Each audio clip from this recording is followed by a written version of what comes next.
Vamos cumprimentar as vozes que me acompanham pra gente construir a análise e a opinião aqui no programa. O Marcelo Coutinho tá na bancada, é com ele que eu falo agora. Coutinho, bem-vindo, bom dia pra você. E aí, lindão? Firme e forte? Bom. Com vendas no varejo e uma bateria de dados pela frente. Hoje nós vamos trabalhar bastante aqui com cobertura de minuto a minuto, Coutinho. Bora. Vamos organizar primeiro o dólar e o índice? Bora lá, bom dia. Bom dia, pessoal, bom dia a todos. O índice abre com leve baixa, 1,39, 600, 700 agora, ia falar 690. O índice atingiu 1,40, 807. Então, era uma resistência, né? Era um objetivo desse FIBO aqui. Bateu, parece, precisamos do candle de hoje, que inicia uma correção. Ontem lateraliza, hoje, por enquanto, abre abaixo. Não quebra todo o meu outlook altista, mas sim começa a montar uma figurinha desconfortável para os comprados. O dólar cai, lateraliza, cai, pivôzinho de baixa, envelope de baixa, o dólar ainda baixista, abre levemente acima comparação com esse suporte a R$ 5,644. Figura gráfica também permanece indefinido, o dólar, por ser um suporte, deve dar uma oscilada. Direcionalmente falando, na largada, tá difícil, né? O índice ameaça dar uma corrigidinha, vamos ver. Dólar lateralizado, nas próximas entradas a gente vai pro intraday, mas o outlook geral, pelo menos pro day trader, na arrancada, tá um pouquinho difícil. 9h03, tá na hora do destaque inicial do Guilherme Cunha. Entender um pouco da maneira como o Gui tá enquadrando o dia de hoje. E aí, meu caro Gui, bem-vindo.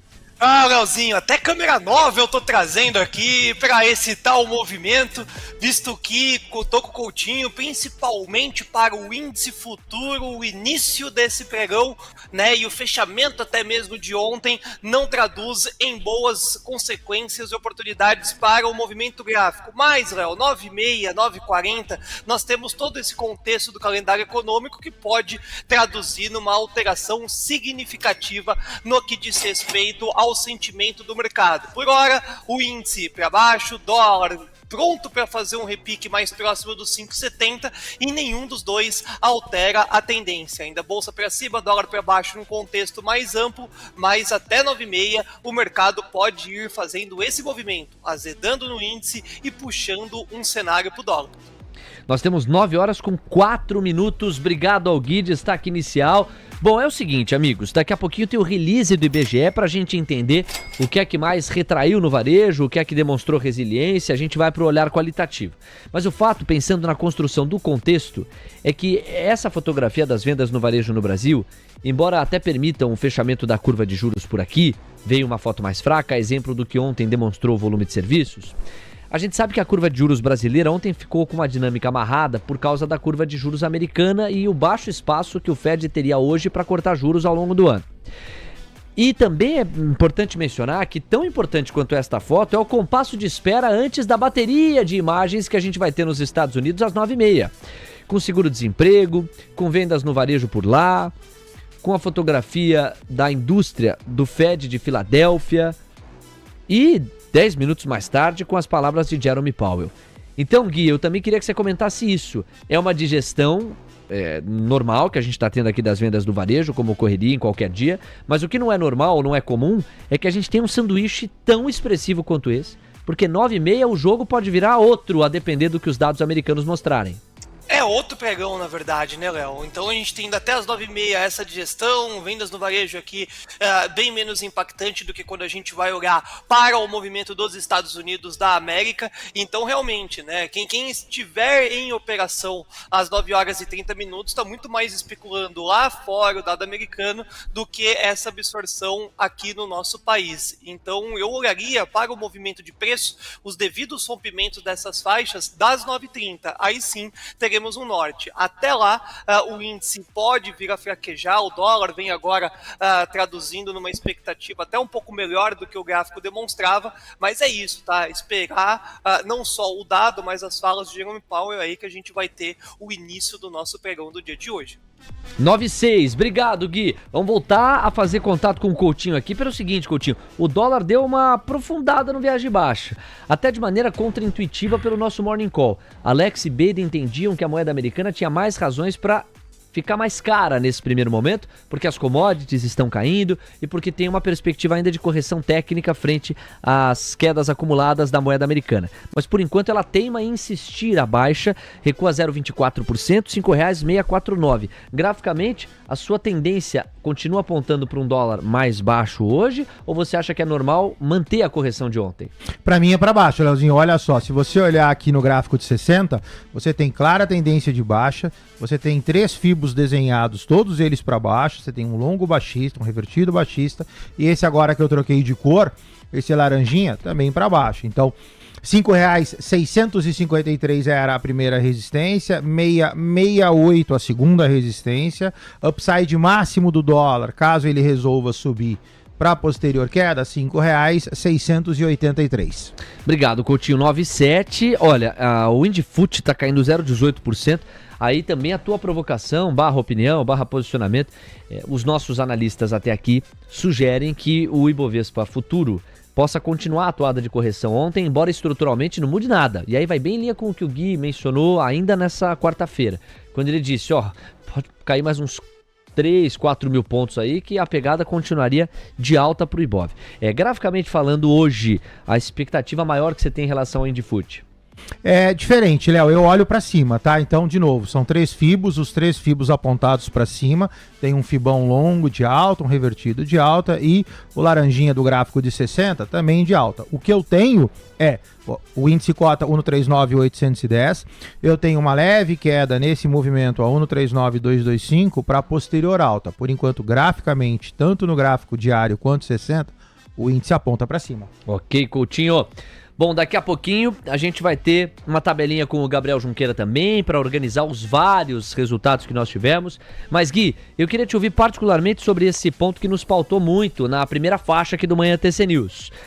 Você tem uma unanimidade, você também está nessa ala, segundo a qual nada mudou estruturalmente. A tendência continua sendo bolsa para cima, dólar para baixo. Porém, nós tivemos mais cedo, faixa das 8, uma leitura pelo contexto, pelo overview e pelo noticiário, de que é razoável supor que a moeda americana hoje possa continuar corrigindo um pouco mais para cima, e a bolsa continuar corrigindo para baixo. Teu sentimento aponta para isso também ou você pensa diferente? Tecnicamente, eu acho que é única e exclusivamente tecnicamente, lembrando que nada subirás e ou cairás em uma linha reta. Então, dito isso, nós temos um fechamento de ontem, né? O dólar, inclusive, fechou muito alto acima do ajuste diário, traduzindo nessa expectativa. Ele é a grande surpresa, inclusive, nesse início de manhã, trazendo uma movimentação até mais controlada, porém, até as 9h30, eu acredito que ainda a gente possa ter um movimento maior para baixo no índice, uma reestruturação, rompimento de máximas de dólar, mas muito puxado por um movimento mais técnico. Estruturalmente nada mudou, bolsa para cima, dólar para baixo, alvo lá próximo dos 5,50, rompimento de máximas também no índice, e inclusive às 9h30, depender do dado e também das falas, isso já pode ser uma boa e grande realidade. O dólar está dando indícios que a gente pode ser bem surpreendido às 9h30. Olha só a expectativa que o Gui deixa. Bom, agora nós vamos organizar editorialmente aqui a nossa conversa em 2 eixos. No primeiro eixo, a gente vai mergulhar no qualitativo das vendas no varejo no Brasil. No segundo, a gente vai começar a organizar os consensos que existem para os Estados Unidos. Só que antes dessas 2 questões, eu quero atualizar as movimentações americanas. Pedir então para o Coutinho, através da Black Arrow da Nelógica, deixar organizado o conjunto de índices, como a gente está vendo aí. Você está vendo o Russell 2000, o Dow Jones, o S&P, o Nasdaq, na fotografia de momento. E o que nós estamos vendo agora lá nos futuros americanos? Um compasso de espera / pegada de correção. A gente vê uma queda de 0,4% em média para os 4 principais índices acionários futuros americanos. O que a gente vê em relação às 7 magníficas são quedas. Microsoft cai 0,5%, Apple 1,30%, Nvidia 0,8%, Google 0,30%, Meta 1,5%, Amazon 1%, e Tesla cai 2%. Poxa, convenhamos, nós tivemos ontem altas interessantíssimas, né? Meta subiu 0,50, foi até tímida. Por quê? Google subiu 3,7%. Tesla 4,07%. Nvidia 4,16%. Apple ficou praticamente no 0 a 0 e a Amazon foi exceção, caiu 0,50. Então uma leve correção, leve desconto frente às altas de ontem, que não foram pequenas, não foram modestas. Mas o que eu quero dividir com vocês, mostrar para vocês, é essa tabela aqui. Eu vou colocar na tela para vocês acompanharem, que é a tabela da volatilidade. Ela é uma bússola para qualquer investidor e para qualquer trader. Dá uma olhada aqui na minha tela. O DXY está caindo 0,11, nós temos 100,900. Quero lembrar vocês que eu inaugurei o programa de hoje com o DXY em 100,750. No horizonte de alguns minutos, o DXY saiu de 100,750 para 100,900. Cai, ainda cai, mas cai menos. A exemplo do que aconteceu ontem. Ontem eu inaugurei o programa na faixa dos 100,500, daqui a pouco eu fui ver, estava em 101 e tralalá. Então está sendo comum um pouco dessa dinâmica. O dólar começa a nível global um pouco mais fraco e vai se fortalecendo ao longo da cobertura. Olha o VIX, flertando com os 19 pontos. Vamos lembrar que os 20 pontos são um patamar fundamental para tomada de decisão. E nós não estamos tão distantes dos 20 pontos assim, né? A gente está com 19, quer dizer, um pontinho dos 20. E o principal ponto é esse aqui que eu vou sublinhar, ó, os yields de 10 anos. A 4,51%, são 2 pontos base e meio a menos nos pedidos de prêmio, retorno médio anual acima dos 4,50, deixa um alerta ligado, não são os 4,80 de outrora, mas também não são os 3,80 a que Bessent e Trump conseguiram chegar. Então é um patamar desconfortável para a questão fiscal e sustentação da dívida pública americana. Isso posto, Coutinho, antes dos dados das 9h30, o que os gráficos dos índices acionários da terra do Tio Sam dizem para você? Vamos lá, Leozinho. Mercado em compasso de espera, concordo contigo. Quando você olha Dow Jones pertinho do 42, já desacelerou, queda de 3 dias consecutivos. Eu olho para Russell 2000, bateu também na resistência, lateraliza, desacelera. Olho para S&P 500, o S&P chegou a varar essa resistência, mas de novo lateraliza. Se você olhar o gráfico com bastante cuidado, é aquele sobe menos, vira cai, né? Aquela composição de 4 candles. Quando você olha para Nasdaq também, você tem um sobe menos, e aí vira para fazer uma queda. Então, você vê que o mercado americano, no geral, ele desacelera, ele muito próximo de resistência, alguns acima, outros abaixo, mas sim, você tem uma bela freada, pelo menos aí nos últimos 4, 5 dias úteis. Gui, eu vou mudar de eixo para a gente falar do qualitativo das vendas no varejo. Tem algo a complementar com esse overview, essa atualização das movimentações americanas antes da bateria das 9h30? Tá tão igual quanto o brasileiro, né? Uma grande expectativa para as 9h30. Lá fora, a gente gosta muito de falar desse US 100, né? O movimento das Nasdaq caindo em torno da madrugada 0,70, mas também com baixos candles, volumes bem menos expressivos. Leozinho, 9h30, não só teremos uma grandíssima movimentação, mas também é onde nós teremos a grande volatilidade. Difícil a gente ter uma mudança de rota até lá. Muito bem, meu caro Guilherme Cunha. Na tela para vocês agora, vendas no varejo. Em março de 25, o volume de vendas cresceu 0,8% frente a fevereiro. E o cenário base apontava para 1% de avanço. No mês anterior, a variação havia sido de 0,5%. Média móvel trimestral avançou 0,60% no trimestre encerrado em março. Vamos pegar o qualitativo, ó. No comércio varejista ampliado, que inclui veículos, motos, partes, peças e material de construção, o volume de vendas cresceu 1,9% na série sem ajuste sazonal após menos 0,20% em fevereiro. Média móvel trimestral foi de 1,6%. É mais legal olhar aqui para a tabelinha para você enxergar todos os pontos. Então, ó, março em relação a fevereiro, volume de vendas subiu 0,8%. Média móvel trimestral, 0,6% de avanço. Março de 25, em comparação com março de 24, mais fraco, ó, menos 1%. Acumulado de 25, 1,2% é o que as vendas no varejo entregam. E no acumulado dos últimos 12 meses, as vendas no varejo no Brasil avançam 3,1%. Aqui é legal para a gente acompanhar o setorial. Então, por exemplo, não se confunda, tá? Você tem aqui taxa de variação, os meses janeiro, fevereiro e março. E aí você tem por bloco cada um dos setores. Então, ó, o que a gente viu no geral foi 0,8% de ganho para vendas no varejo em março. Combustível e lubrificante foi para um recuo de 2,1%. Hiper, supermercados, produtos alimentícios, bebidas e fumo. Olha como diminuiu venda. Saiu de 1,2% para 0,4%. Tecidos, vestuários e calçados. Aqui a gente vê um avanço sai de 0 em fevereiro para 1,2. Móveis e eletrodomésticos, desaceleração. Ó, pistas importantes de desaceleração no varejo, tá? Móvel e eletrodoméstico caindo. Você vê combustível, que não deixa de ser, ao lado de lubrificante, um termômetro de atividade econômica, caindo nas vendas. Busca por alimentos, produtos alimentícios, bebidas, caindo. Exceção fica com tecido, vestuário e calçados. Aí a gente dá sequência aqui, ó, artigos farmacêuticos. Essa é uma demanda que a gente chama na economia de inelástica, não é? No geral, quem tem os seus remédios para serem consumidos vai precisar continuar consumindo remédio, e quem passa a consumir remédio, dependendo do desafio, do problema, da doença, até pode fazer um consumo periódico e pontual, mas se for recorrente, se for uma doença crônica, quem chega lá para comprar o remédio continuará comprando até o fim da vida em princípio. Então é uma demanda inelástica que apresentou uma variação de 0,5 para 1,2. Teve um salto espetacular, apesar de um peso menor, em livros, jornais, revistas e papelaria. Saímos de menos 19 em fevereiro para mais 28. Pode até distorcer um pouco o número. Equipamento e material para escritório, informática e comunicação também acelerou de menos 4 para 3. Outros artigos de uso pessoal e doméstico saem de 0,4 para 1,5. Então aqui o alento veio no final, né, para a resposta do varejo. E quando a gente olha para o comércio varejista ampliado, veículos, motos, partes e peças sai de menos 2,7 para 1,7. Então uma notícia positiva pensando em atividade. Material de construção desacelerando de 1,2 para 0,6. E com isso você entendeu um pouquinho mais do raio-x, que sustenta essa manchete aqui, ó. Em março, vendas no varejo crescem 0,8, mas veio mais fraco do que o imaginado. A mediana apontava para 1% de crescimento no terceiro mês do ano. Amigos, curva de juros segue fechando. Nós temos 5 pontos base e meio a menos nos pedidos de prêmio em média.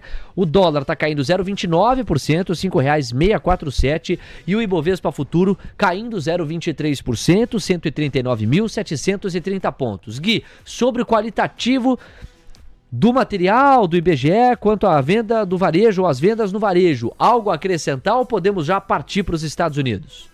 Dados bons, dados fortes, trazendo um movimento aí até mesmo dessa curva de juros, não deixando com que nós tivéssemos uma queda mais acentuada pré-dado americano. Então olhar para os Estados Unidos, porque lá vai traduzir nessa consequência que pode inclusive nem mesmo trazer essa queda para o cenário intradiário. Estou ansioso, Estados Unidos da América hoje starta o grande relógio da Bolsa.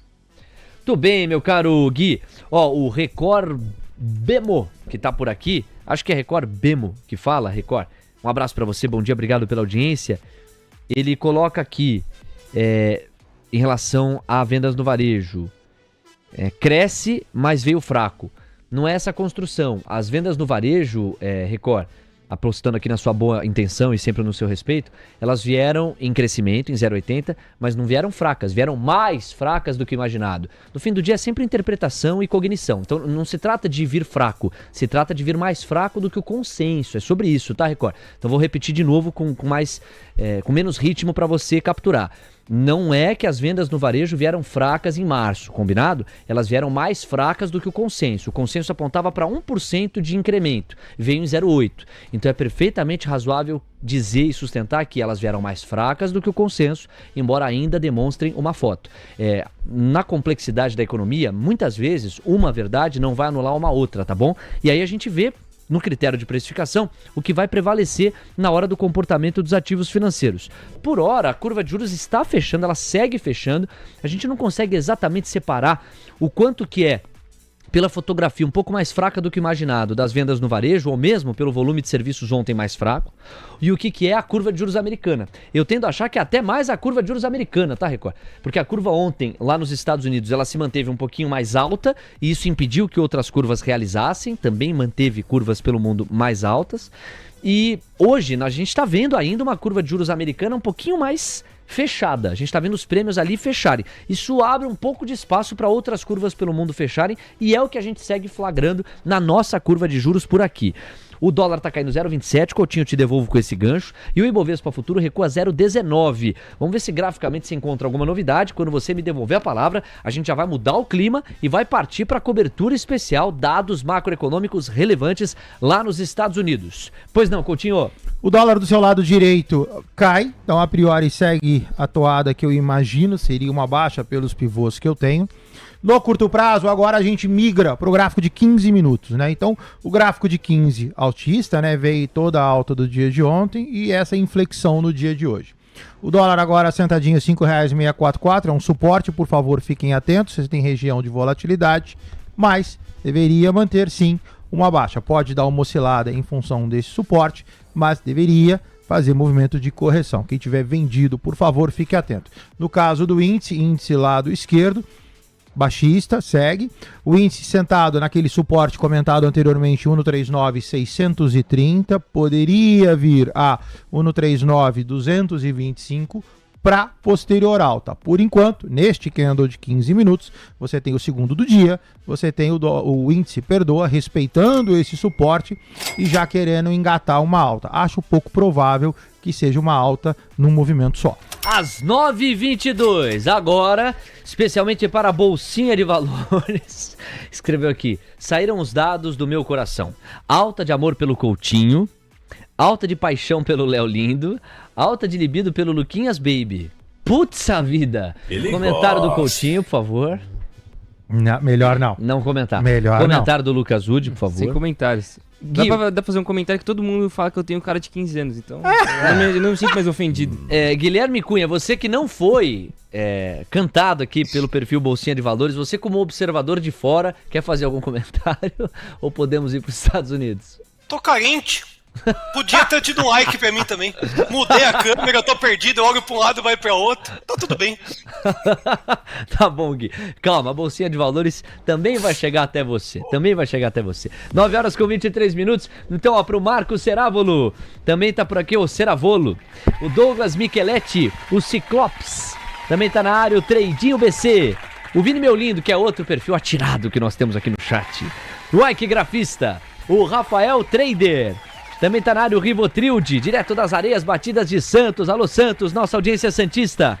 O Carlos Sanches, o Quem Faz Enriquece. Também tá por aqui o Record, falei dele há pouco, um abração pro Record. O Ronaldez tá na área. Também o glorioso Fred.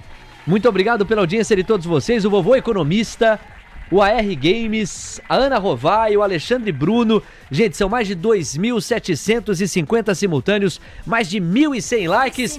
Deixa o seu like aí do outro lado. Vamos juntos. A partir de agora, a cobertura especial inaugurada. Vem aí a bateria de dados nos Estados Unidos. Vamos alimentar os consensos, organizar o que vai ser divulgado linha a linha e a repercussão imediata da porta para fora e da porta para dentro. Todos juntos? Então só se for agora. 9h24, amigos. Começamos pelos consensos e pelas linhas. Léo, vou pedir os destaques de agenda. Veja aí que às 9h30 nós teremos inflação ao produtor por lá, é o chamado PPI. Vendas no varejo por lá. Atividade industrial, Fed de Filadélfia na aferição. E os pedidos iniciais de seguro-desemprego. Todas essas fotografias poderão fazer preço. Os nossos analistas sugerem que a ordem em que elas estão apresentadas é a ordem que corresponde ao peso de precificação. Isto é, as vendas no varejo têm mais potencial de precificação, depois a inflação ao produtor, na sequência a atividade industrial do Fed de Filadélfia e então o desemprego americano. Vamos agora aos consensos do que está em jogo em relação a cada uma dessas linhas. O consenso para o PPI, por exemplo, que vai ser divulgado agora, aponta para uma alta de 0,20% em abril. Nós tivemos, vamos lembrar, uma queda inesperada até em 0,4% no mês de março. Em março caiu 0,4%. Espera-se uma aceleração da inflação ao produtor para 0,20%. Os economistas estão esperando que as vendas no varejo em abril, por sua vez, se mantenham estáveis. Houve uma alta de 1,5% em março. Os consumidores anteciparam boa parte dos consumos de produtos e até serviços em meio ao aumento de preço que era esperado com as tarifas do Trump espera-se estabilidade, depois desse 1,5% em março, uma estabilidade nas vendas no varejo em abril. Vamos lembrar que abril é o mês do tarifaço. O abril é o mês do dia da libertação. 2 de abril foi o dia da libertação. Os investidores também estão monitorando o auxílio-desemprego. Espera-se que haja uma fotografia de 229 mil pedidos de seguro-desemprego, pouco acima da semana anterior, em que nós tivemos um número de 228 mil. Então, praticamente estabilidade. Tudo isso em jogo para que 10 minutos depois o Jerome Powell venha a campo e fale, eventualmente até mesmo destes números. Então, eu vou deixar aqui a tabela da volatilidade armada para a gente acompanhar o minuto a minuto e a maneira como os dados vão mexer com o DXY, com o VIX, com os yields de 2 e 10 anos. Repare que o VIX já rompe os 19 pontos. Nós estamos de volta à faixa dos 19 nessa manhã de quinta-feira, na expectativa pela divulgação dos dados. Yields de 10 anos voltando para 4,52 e, querendo ou não, já um pouco próximos dos 4,53. O movimento de fechamento está limitado. Tem tensão. Tem o dedo no gatilho para compra ou para venda depois do que os dados disseram. Tem também Guilherme Cunha e Marcelo Coutinho com os últimos highlights antes da divulgação da bateria de dados. Começando com você, Gui. Trouxe os consensos, organizei as linhas. Agora é o quê? Só esperar, ver e a partir daí se posicionar? Só faltava não. Quem clicar antes vai estar brincando da maior bet possível, né? Então, sinceramente, saiu o dado, Léo. O que pode vir a ser oportunidade para o trader, né? Aquela grande estourada, distanciamento à média, retorna-se preço. Esse é o trade que a gente gosta para poder brincar quando tem esse movimento dos dados. Mas, sinceramente, muito forte, né? As expectativas a respeito desse dado. Por isso que o mercado está nesse compasso de espera, principalmente lá nos Estados Unidos. Deixa vir o dado, 2 minutinhos, controla aí a ansiedade que logo em seguida a leitura fica muito mais fácil. O dólar aprofunda a queda no Brasil, Coutinho. O Dolfut caindo 0,37%. O Indifut praticamente zerando as perdas. E traindo um pouco a intuição e a leitura do Morning Call de que a tendência era mais um Ibov estendendo a correção e o dólar estendendo a correção também. O que o mercado de futuros está entregando antes das 9h30 é diferente. O caldo do mercado de futuros sugere quebra da correção de ontem do dólar, o dólar volta à sua trajetória de baixa e o Indifut começa a ameaçar essa quebra também. Vamos a mais uma leitura, Coutinho. Bom, tudo sob controle por enquanto, né? Imaginei que o dólar oscilaria no 44 para a posterior queda. É isso que aconteceu, então deixa o dólar descer, tudo sob controle. A gente pode até rapidamente, se vocês quiserem, a pergunta vai ser seguramente essa, Coutinho, cai até quanto? Então o dólar agora tem baixa, o seu objetivo é R$ 5,627. O índice do seu lado esquerdo sobe, como eu falei, não imagino que suba tudo de uma vez, coloquei aí uma linhazinha vermelha para poder orientá-lo. De qualquer forma, você tem por enquanto, direcionalmente leve repique altista para o índice, e o dólar oscilando ali no 44, a priori com viés baixista. Quem tá ansioso, deixa o dedo no like. Quem não tá ansioso, deixa o dedo no like que melhora também. Temos quase 1.300 likes, mais de 2.850 pessoas. Agora é a hora. Vamos com tudo. Tabela da volatilidade em tempo real vai mostrar a digestão do mercado durante a cobertura especial nessa bateria de dados dos Estados Unidos. Eu vou organizar linha a linha para você. E nessa tabela de DXY, VIX, yields de 2 e yields de 10 anos, nós temos o impacto direto tão logo saia a fotografia referente à inflação ao produtor, seguro-desemprego, também o índice de atividade industrial Fed de Filadélfia, entre outros highlights. Saem os dados, começam a sair, vamos lá, urgente no painel Mover Pro para você se ligar. A primeira informação que pinta pra gente monitorar e olha como a curva já vai reagindo, tanta coisa pra digerir. Primeiro highlight importante, amigos, o PPI, inflação ao produtor nos Estados Unidos, olhando pro núcleo, vem numa deflação de 0,40% em abril. O consenso apontava para uma desaceleração de 0,4 para 0,3 e nós estamos diante de uma deflação ao produtor em 0,4. Primeiro highlight, portanto, núcleo do PPI na base mensal. Na base anual, em linha com o consenso, há uma desaceleração de 4 para 3,1%. Saímos do núcleo do PPI pra gente agora falar do índice Empire State da atividade industrial. Saímos de menos 8,10 pontos para menos 9,20. Então a primeira fotografia do PPI mostra uma pressão inflacionária menor em função da dor de uma atividade mais fraca em abril, muito em função, queremos acreditar, do tarifaço. A segunda fotografia, que é o índice Empire State de atividade industrial, mostra uma foto de 9,20 pontos negativos, quando o consenso apontava para 8,20 pontos negativos. Portanto, mais uma mordida na atividade. Uma atividade mais fraca, menos pujante, em cima disso. Tá na hora da gente monitorar o núcleo de venda do varejo. Como é que as vendas no varejo se comportaram lá nos Estados Unidos? Métrica bem importante também.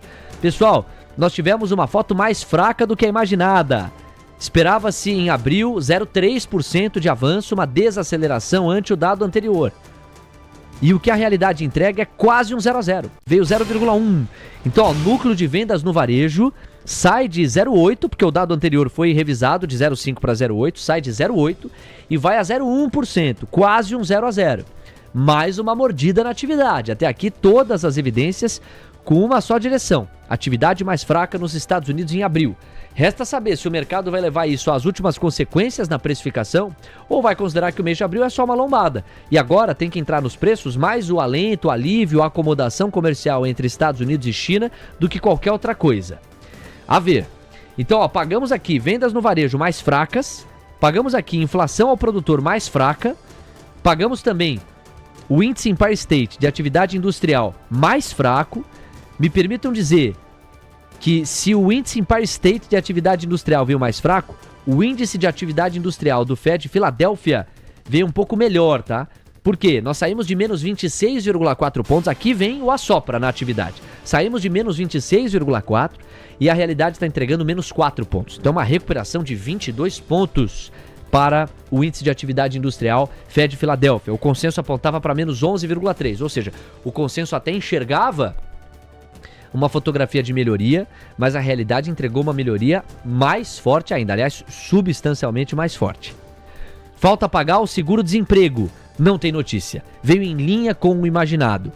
O consenso apontava para 229 mil pedidos de seguro-desemprego e a realidade entregou exatamente 229 mil pedidos de seguro-desemprego. Portanto, por qualquer ângulo que se possa olhar, no saldo temos mais batidas, descontos, agressões à atividade americana do que alentos para ela.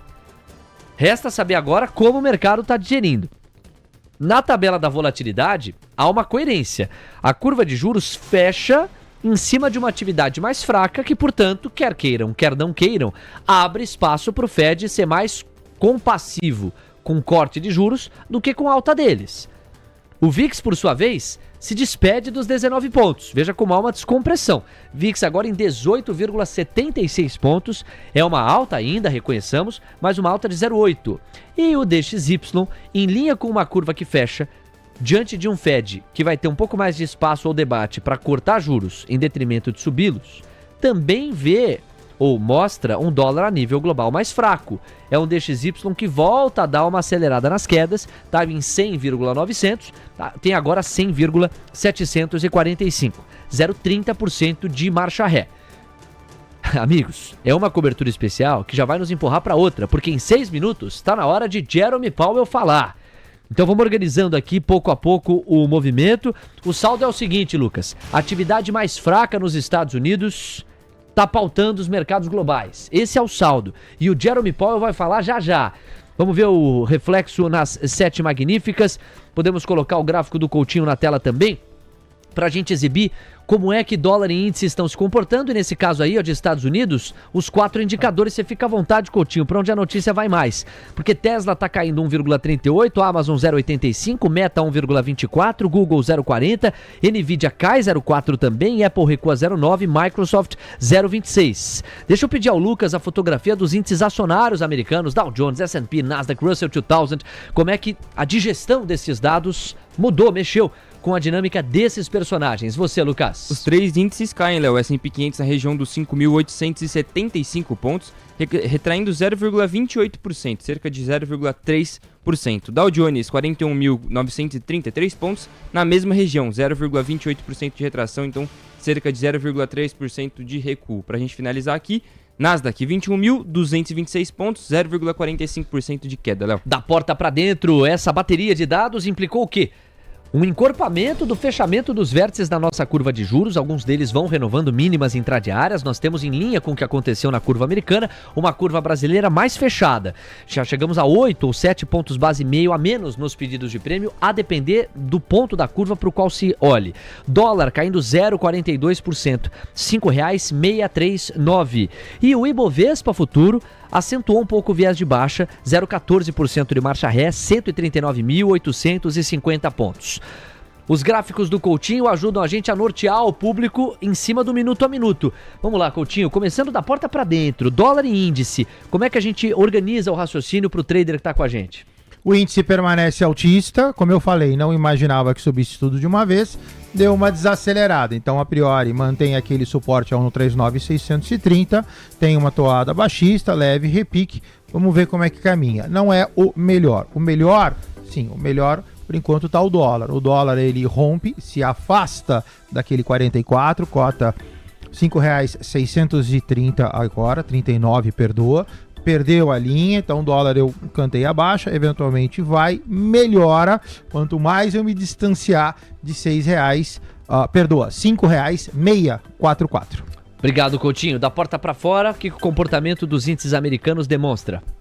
Você segue na toada baixista, né? Então aquilo que era uma desaceleração começa a se transformar numa desaceleração com toada baixista. Então eu olho para Dow Jones vai solidificando ou reforçando a sua baixa. Quando eu olho para S&P 500, o S&P 500 faz aquela formação, sobe menos, vira, cai. Então já faz aqui aquele abaulamento que a gente brinca, 5.870 para buscar 5.780. Quando eu olho para a Nasdaq, a mesma coisa, você tem desaceleração, sobe menos, vira. E Russell 2000 também restrito, ou seja, o mercado americano todinho, lateralizado, já montando figuras baixistas. Obrigado, meu caro Marcelo Coutinho. 9 horas com 38 minutos, temos 22 minutos para as 10 da manhã. Guilherme Cunha, agora o show é seu. Me parece que o nosso GC sintetiza direitinho o espírito. A atividade mais fraca nos Estados Unidos guia mercado, dólar cai. Gui, que a atividade ficaria mais fraca em abril diante do dia da libertação e de toda a bagunça? Poxa, isso era muito previsível, tanto é que o mercado foi na frente e já precificou isso tão logo o dia 2 de abril foi realidade. A questão que você coloca agora é qual o peso que o mercado vai dar nessa precificação? Se vai se ater mais a ela ou se vai preferir olhar, por exemplo, a acomodação anunciada na madrugada de domingo para segunda entre Estados Unidos e China? Vamos com o seu olhar, à vontade. Léo, o mercado também já está traduzindo nisso, né? A volatilidade ela foi extremamente baixa. Onde eu vi um maior movimento, um maior candle de novo, foi lá nas empresas de tecnologia. Nasdaq teve um grande pirulitão de retorno de preço, mas sem grande consistência, metade da barra já volta após a apresentação dos dados. Léo, que o mercado, apesar de ser um movimento mais evidente, decidiu também recuar, principalmente aqui no nosso país. E para a queda do dólar, esse é o triste do movimento, tá? Então precisa vencer o ajuste de ontem, 5,642, para continuar de fato essa atuada baixista, evitando um repique que era o cenário que nós estávamos traduzindo. E aqui a bolsa não tem por que nós ficarmos cornetando uma movimentação de queda, uma movimentação mais baixista, tá? O dado começou a animar o mundo afora, vai respingar por aqui. Se não tivermos nenhuma movimentação discursada de Jerome Powell, continua a trajetória convencional dos ativos. Bolsa para cima, dólar para baixo, daqui a pouco vai ter a sineta do rompimento das máximas intradiárias. Boa. Força ainda. Força. Gui, é o seguinte, são 9h40, temos imagens do Jerome Powell para a gente começar a monitorar a maior autoridade de política monetária do mundo. Ele está falando, vamos acompanhar. After liftoff in December 2015, we were able to raise the policy rate only very gradually over a period of 3 years to a peak of just 2.4%. 7 months later, we began reducing it, leaving the rate at 1.6% in late 2019, where it would be when the pandemic arrived a few months later. Policy rates in other major advanced economies were even lower, in many cases below zero, and in all such economies, inflation regularly ran below its target. The sense at that time was that when the economy next experienced O even a presidente mild do downturn, Banco Central we would be americano right diz que a ideia de uma ultrapassagem moderada da inflação após a fraqueza se tornou irrelevante dados os níveis atingidos pelo fenômeno inflacionário. Diz também que, aspas, podemos estar entrando em um período de choques de oferta mais frequentes. Em princípio, declarações que falam da inflação como um fenômeno mais preocupante. Vamos seguir acompanhando. A curva de juros americana acentua o viés de baixa. We adopted a policy to make up for persistent shortfalls from the inflation target, an approach that was common in the extensive literature on the risks associated with the lower bound. Given the downside risks to employment and inflation from proximity to the lower bound, and the need to anchor longer-term inflation expectations at 2%, we said that following periods in which inflation has been running persistently below 2%, we would likely aim to achieve inflation moderately above 2% for some time. We also concluded that policy decisions would be informed by assessments of shortfalls rather than deviations from maximum employment. The change to shortfalls was not a commitment to permanently forswear preemption or to ignore labor market tightness. Rather, it signaled that apparent labor market tightness would not, in isolation, be enough to trigger a policy response, unless the committee believed that, if left unchecked, it would lead to unwelcome inflationary pressure. This change reflected our experience with long expansions that featured historically low unemployment amid low and stable inflation, suggesting that a policy approach that carefully probed for the maximum level of employment could bring about the benefits of a strong labor market without risking price stability. In the years just prior to the pandemic, for example, unemployment was at multi-decade lows while inflation ran below 2%. Bom, ele está fazendo um panorama, eu vou trazer aqui os principais highlights. Há pouco ele disse que houve uma mudança diante da desorganização das cadeias de produção com o contexto da pandemia, que refletiu a experiência com expansões prolongadas, com desemprego historicamente mais baixo, interrompido num primeiro momento, sugerindo abordagem de política que buscasse o nível máximo do emprego. Agora, tendo acesso aqui ao discurso na íntegra, vamos ao ponto. Ele diz, nos anos imediatamente anteriores à pandemia, por exemplo, o desemprego atingiu mínimas em várias décadas, enquanto a inflação estava abaixo de 2%. Em dezembro de 2019, as estimativas da taxa de desemprego de longo prazo haviam caído acentuadamente. O uso de déficits reconheceu que uma combinação de baixa inflação e baixo desemprego não representa necessariamente um prejuízo para a política monetária. Acreditava-se naquela altura, você vê que são falas mais panorâmicas, né, de um escopo maior de tempo de atuação do Powell. Ele deu sequência. Acreditava-se que as condições econômicas que nos aproximaram do limite inferior impulsionaram as alterações na nossa declaração de consenso estavam enraizadas pelos fatores globais de evolução lenta, que provavelmente persistiriam por um período prolongado, pelo menos até a nossa próxima revisão quinquenal. E isso poderia muito bem ter acontecido se a pandemia não tivesse acontecido. A ideia de um overshoot moderado e intencional mostrou-se relevante, ou irrelevante, melhor dizendo, para as nossas discussões políticas e assim permaneceu até hoje. Não houve nada de intencional ou moderado na inflação que ocorreu alguns meses depois de anunciarmos as nossas alterações à declaração do consenso. Reconheci isso publicamente em 2021. Recorremos ao restante da estrutura que exigia metas de inflação tradicionais. Até o final de 2021, os participantes do FONC continuaram a prever que a inflação provavelmente recuaria de maneira rápida em 2022. Era aquele contexto, gente, em que o Powell classificava junto aos seus a inflação como transitória, vocês lembram? Com apenas um aumento moderado na nossa taxa básica de juros. Essa projeção era consistente com a de outros bancos centrais com diferentes estruturas e com a da grande maioria dos analistas. Quando as evidências mostraram o contrário, ou seja, uma inflação estrutural, não transitória, aumentamos 525 pontos base num período de 16 meses. Os dados mais recentes sugerem que a inflação do PCI em 12 meses foi de 2,2% em abril, muito abaixo do pico de 7,2% em 2022. Em um resultado bem-vindo e historicamente incomum, essa desinflação ocorreu sem o aumento acentuado do desemprego, que frequentemente acompanha uma campanha de aumentos de taxas de juros para a redução da inflação. O ambiente econômico mudou significativamente desde 2020. A nossa revisão vai refletir nossa avaliação das mudanças. As taxas de juros de longo prazo estão bem mais altas agora, impulsionadas em grande parte pelas taxas reais, dada a estabilidade das expectativas de inflação de longo prazo. Muitas estimativas do nível do longo prazo da taxa básica de juros aumentaram, incluindo as do resumo das projeções econômicas. Último bloco falado pelo Jerome Powell, todos na mesma página. Vamos seguir acompanhando a maior autoridade monetária do mundo. Disinflation without a spike in unemployment. Keeping longer-run inflation expectations anchored was a driving force behind establishing the 2% target in the 2012 framework. Maintaining that anchor was a major consideration behind the changes in 2020. Anchored expectations are critical to everything we do. Manter as expectativas de inflação de longo prazo ancoradas foi uma força por trás do estabelecimento da meta de 2% em 2012. Manter essa âncora foi uma consideração importante por trás das mudanças em 2020. Expectativas ancoradas são essenciais para tudo o que fazemos e continuamos totalmente comprometidos com a meta de 2%. Agora ele vai falar de 2025.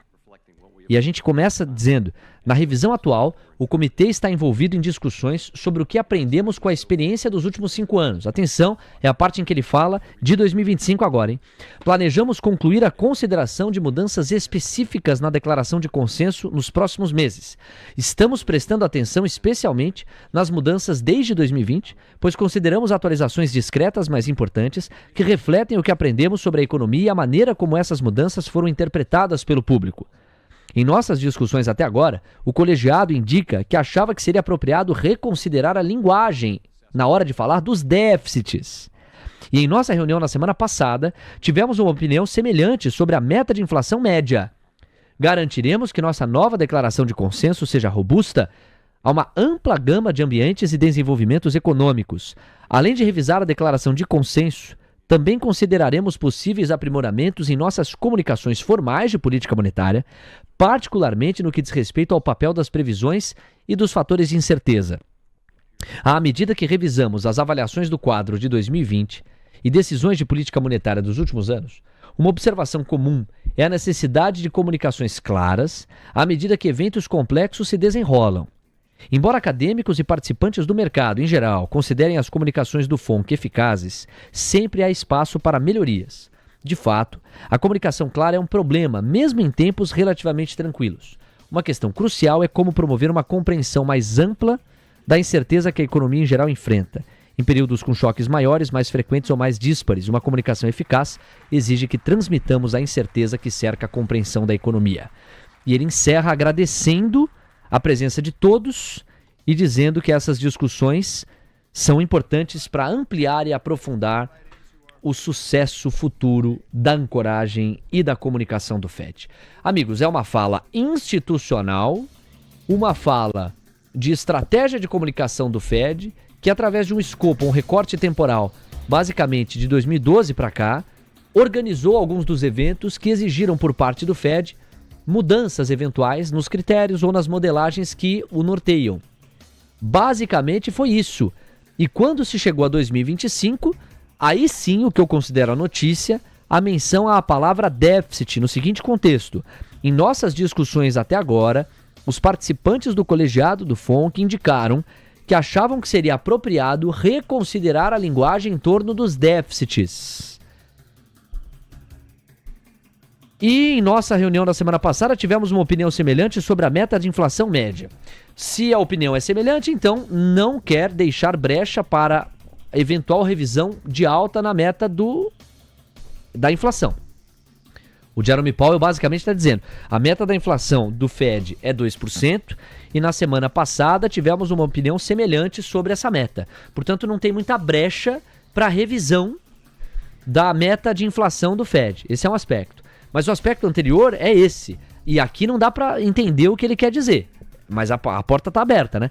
Em nossas discussões até agora, os participantes indicaram que achavam que seria apropriado reconsiderar a linguagem em torno dos déficits. O que isso quer dizer na prática, convido todo mundo aqui a pensar, está muito mais abstrato do que concreto.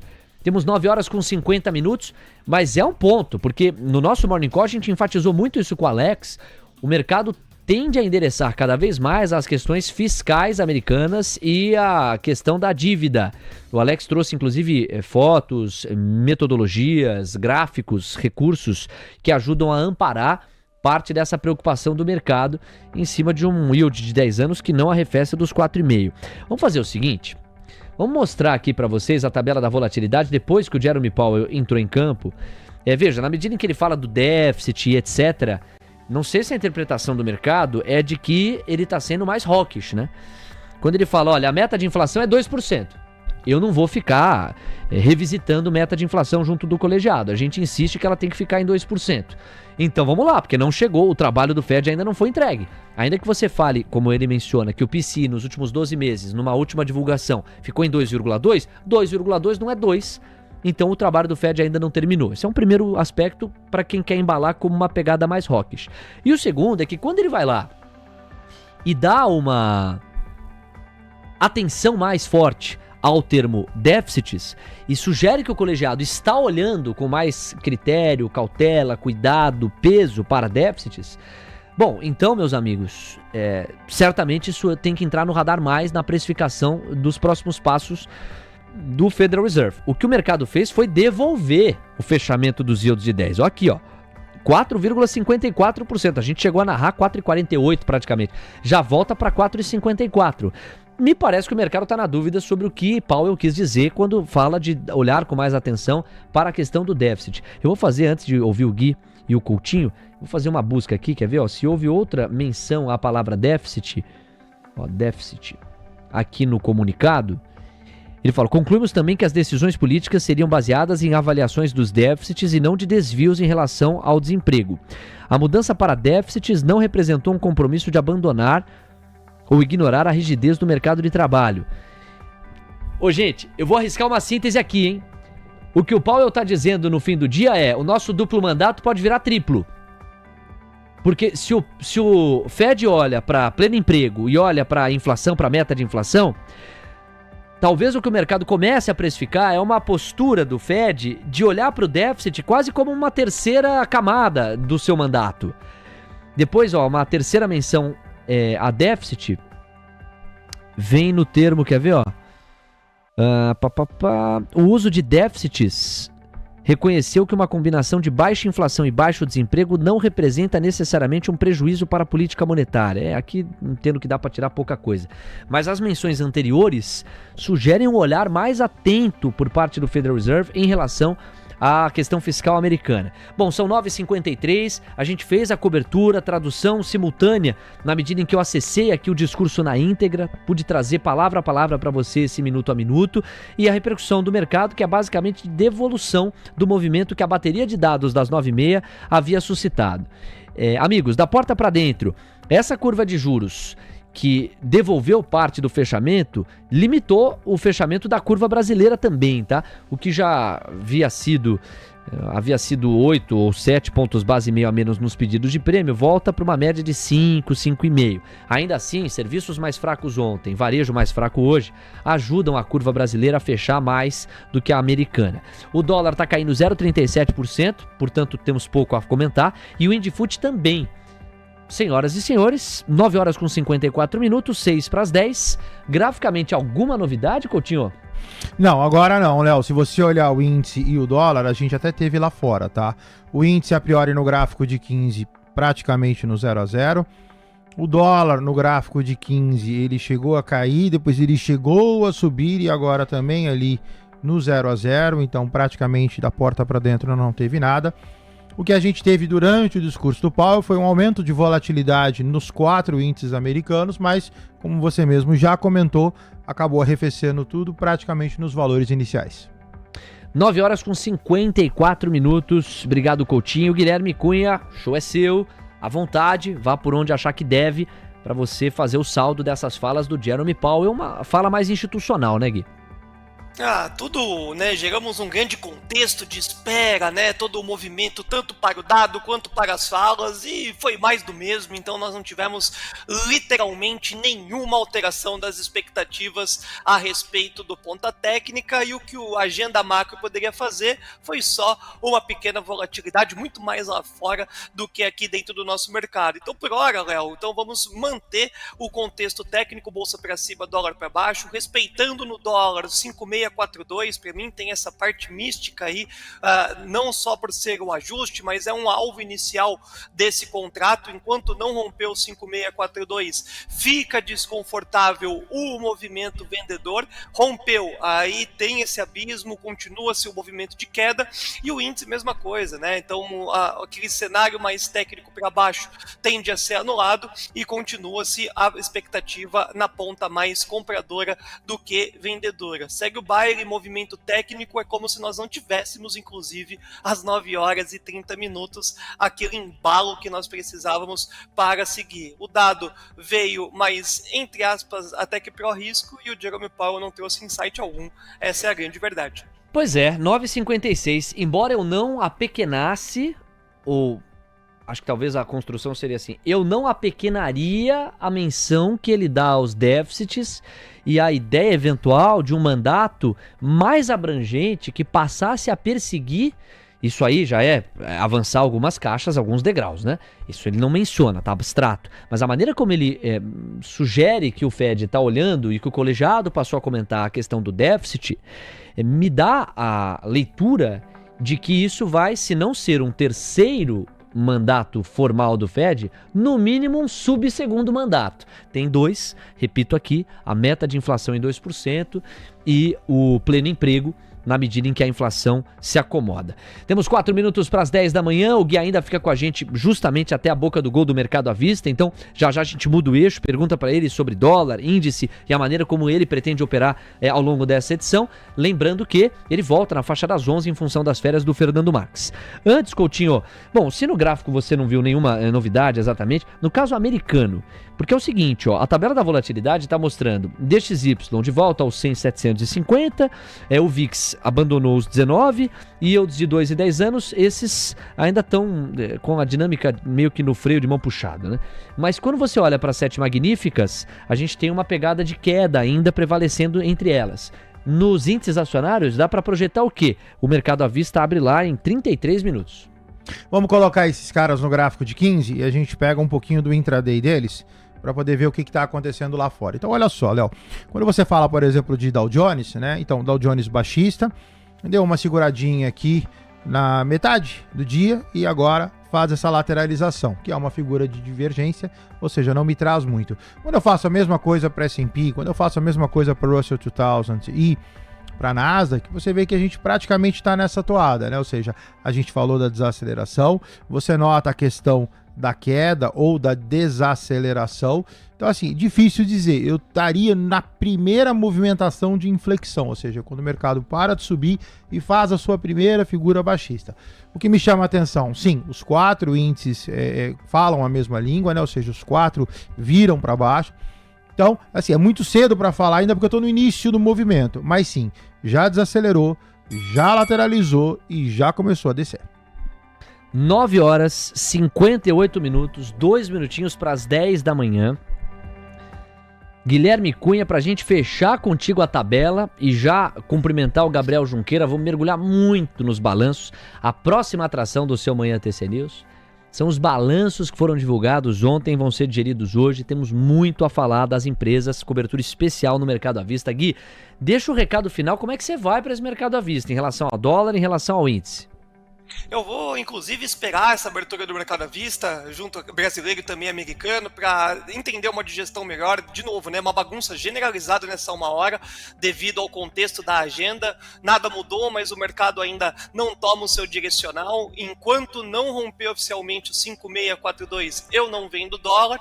E no mercado de índice, eu vou estar procurando mais compra do que venda. Tomara que caia logo também, para que a gente possa exercer esse movimento em ponta compradora. E falando de balanço, ontem no movimento final do dia falamos de 2 bancos menores, né, o BMG e o Banco Pine, foram resultados que vieram legais, então também é importante ver as expectativas não, né, como é que o mercado realmente vai reagir agora nesses próximos minutos, liberando o leilão do à vista. Mas é bolsa para cima, dólar para baixo, só reforçando muito. 5642 precisa ser rompido logo para não atrapalhar esse contexto no dólar. E assim, no estalar de dedos, nós estamos inaugurando a 3ª hora do Manhã TC News. Gui, a gente volta a se encontrar na faixa das 11, até lá. Valeu, Léo. A gente se encontra lá e já com tudo muito bem mais resolvido. Força! Pois é, inclusive quando o Gui voltar, a gente vai ter tido a abertura do Avista Brasileiro, que inclusive começa agora, e a abertura americana, 10h30. Passou a ser um outro grande evento. Mas é o seguinte, Léo, vamos organizar de novo a agenda para um dia agitadíssimo como o de hoje. Nós superamos, eu diria que a primeira coluna aqui e o começo da segunda, mas olha o que vai rolar 10h15 lá nos Estados Unidos. 15 minutos para isso. Produção industrial americana. Fotografia importante para você se ligar. Dia bem agitado, o dia de hoje. Vem aí a indústria dos Estados Unidos. Não confundir com a atividade industrial do FED Filadélfia. Essa nós já pagamos, saiu às 9h30. A produção industrial é um número ainda mais abrangente, mais amplo, mais absoluto. E vai sair às 10h15 na última fotografia mais pesada de atividade que os Estados Unidos vão entregar hoje. Por hora, como é que foi a história do dia? Vendas no varejo mais fracas do que imaginado. Inflação ao produtor mais fraca do que imaginado, inclusive em caráter de deflação. Atividade industrial FED Filadélfia foi o que registrou o assopro. Porque nós tivemos um número fraco, mas mais forte do que o imaginado. Aliás, substancialmente mais forte do que o imaginado. Esse foi o assopro. E os pedidos iniciais de seguro-desemprego não produziram notícia. A verdade foi essa. A gente teve 229 mil pedidos de desemprego e o que se imaginava era exatamente isso. Praticamente sem muito comentário, pelo menos no número absoluto semanal do seguro-desemprego em si. O Powell falou, caráter institucional, basicamente menciona as questões do déficit, que nós aqui, a partir de uma interpretação que eu estou puxando, vai para além de emprego e de meta da inflação em 2%. O Powell passa a registrar que o colegiado tem falado dos déficits americanos de maneira mais recorrente, mais estrutural. Então, é o saldo que ficou da fala dele. Nos demais pontos, um balanço que ele faz dos últimos 10, 12 anos de condução de política monetária e os desafios que implicaram eventuais alterações de rota, critério ou modelagem por parte do Banco Central americano. Pronto! Com esse contexto e com esse pano de fundo, isso sem citar as vendas no varejo no Brasil, que vieram mais fracas do que o imaginado, embora ainda com um número elevado, 0,8% de aceleração em março, se esperava 1%. Então é com este pano de fundo, ou com esses panos de fundo, que a gente chega para a dinâmica do mercado à vista e você é o nosso convidado. Eu quero agradecer muito os mais de 3.300 simultâneos. Nós estamos falando aqui para mais de 3 mil pessoas que já nos emprestaram 1.400 likes. Você que emprestou o like não pega de volta não, hein? Mais do que emprestar, nos entrega, vai. Você que não deixou o like ainda, isso nos ajuda muito a encaminhar melhor o conteúdo, a chegar a mais pessoas. Então é um pouco do que a gente gostaria que você do outro lado fizesse em prestígio ao nosso trabalho. Deixa o seu like, a gente já está caminhando para os 1.500, mas hoje é uma transmissão tão dinâmica, com tanta coisa, acho razoável que a gente mire os 2.000 likes, já temos praticamente 3/4 disso aqui no Manhã TC News. Capriche e nos ajuda aí, você que ainda não likeou, se tiver 2 contas, agita ainda mais para que o nosso conteúdo chegue a mais pessoas. E para eu fazer o mergulho, eu cumprimento o Lucas Costa, o bebê abandonado, bebê abandonado, hein? O Coutinho ontem recebeu uma chamada da Fiboninha de que queria um irmão, tá aqui, ó, bebê abandonado, de repente pode ser um candidato. O Rodrigo M tá na área, o Daniel Pagninho, o Augusto Nichelle, e eu quero abraçar o Carlos Bessa, que acaba de se tornar membro do YouTube do TC. Passa a ter prioridade na hora de interagir com a gente. Muito obrigado. Um abraço ainda para o Boeira, para o Toro de Molho, o Lógica Investe, o Shannon, que também está por aqui. Estamos juntos, meus amigos. Daqui a pouquinho eu vou para FedWatch também, tá? 10h04, vamos lá, Coutinho, abrindo os trabalhos. Ibov à vista agora no seu radar. Qual que é a fotografia? Então vamos lá, pessoal. Rapidamente só índice dólar. O índice faz a sua manutenção altista conforme comentei. Cota 1,40, 125, seu objetivo no 40285. Chegando lá, por favor, atento. O dólar a priori vira. Então chegou aqui na sua mínima a R$ 5,635, desacelera, sobe, volta, mas volta pouco, né? A gente estava falando de R$ 5,644. Cota R$ 5,646. Então é 4 pontos para baixo, 4 pontos para cima, a vida segue. Mas, graficamente falando, pelo menos ele vira por enquanto. A formação gráfica é ruim, não enseja muita coisa, só peço um pouco mais de atenção. Com relação ao índice Bovespa. O índice Bovespa primeiro no gráfico diário, né? Então, estamos ali comemorando a nossa máxima. O índice tem a sua máxima registrada a 139.418, dá uma lateralizadinha, desacelera e agora está ali praticamente no 0 a 0, 138.421, mantém, assim como o índice, o mini índice, a sua toada altista, desacelerou no dia de ontem, a desaceleração muito pequena, face ao comprimento do corpo do candle e do movimento em si, então pode sim corrigir, mas a priori sua toada permanece altista. Ok, obrigado, hein, Coutinho? 10h05, tá na hora de cumprimentar o nosso Gabriel Junqueira na ponta da conexão. Ele vai nos acompanhar ao longo desses próximos minutos com muito balanço pra gente repercutir. Um monte de papel em leilão ainda, Gabriel. Difícil de a gente antecipar os movimentos nessa altura. Por enquanto, o Ibov quase no 0 a 0. Bem-vindo, ótima quinta-feira pra você. Muito bom dia, Léo, bom dia, Coutinho, bom dia, Lucas, né? Então hoje o mercado abrindo aqui de uma forma otimista. Eu até acho que tem alguém mentindo aqui, porque a gente tá vendo a curva de juros fechar bem, o dólar tá caindo e o índice futuro também levemente para baixo, mas eu acho que esse índice ao longo do tempo vira, viu, Léo? Ontem chamou muito a minha atenção o movimento em JBS, né? O pessoal bateu muito por conta do resultado, um resultado que, se você olhar, não foi ruim, não é um resultado ruim, não justifica esse movimento negativo no papel, e você vê também que tem um trigger claro de valorização.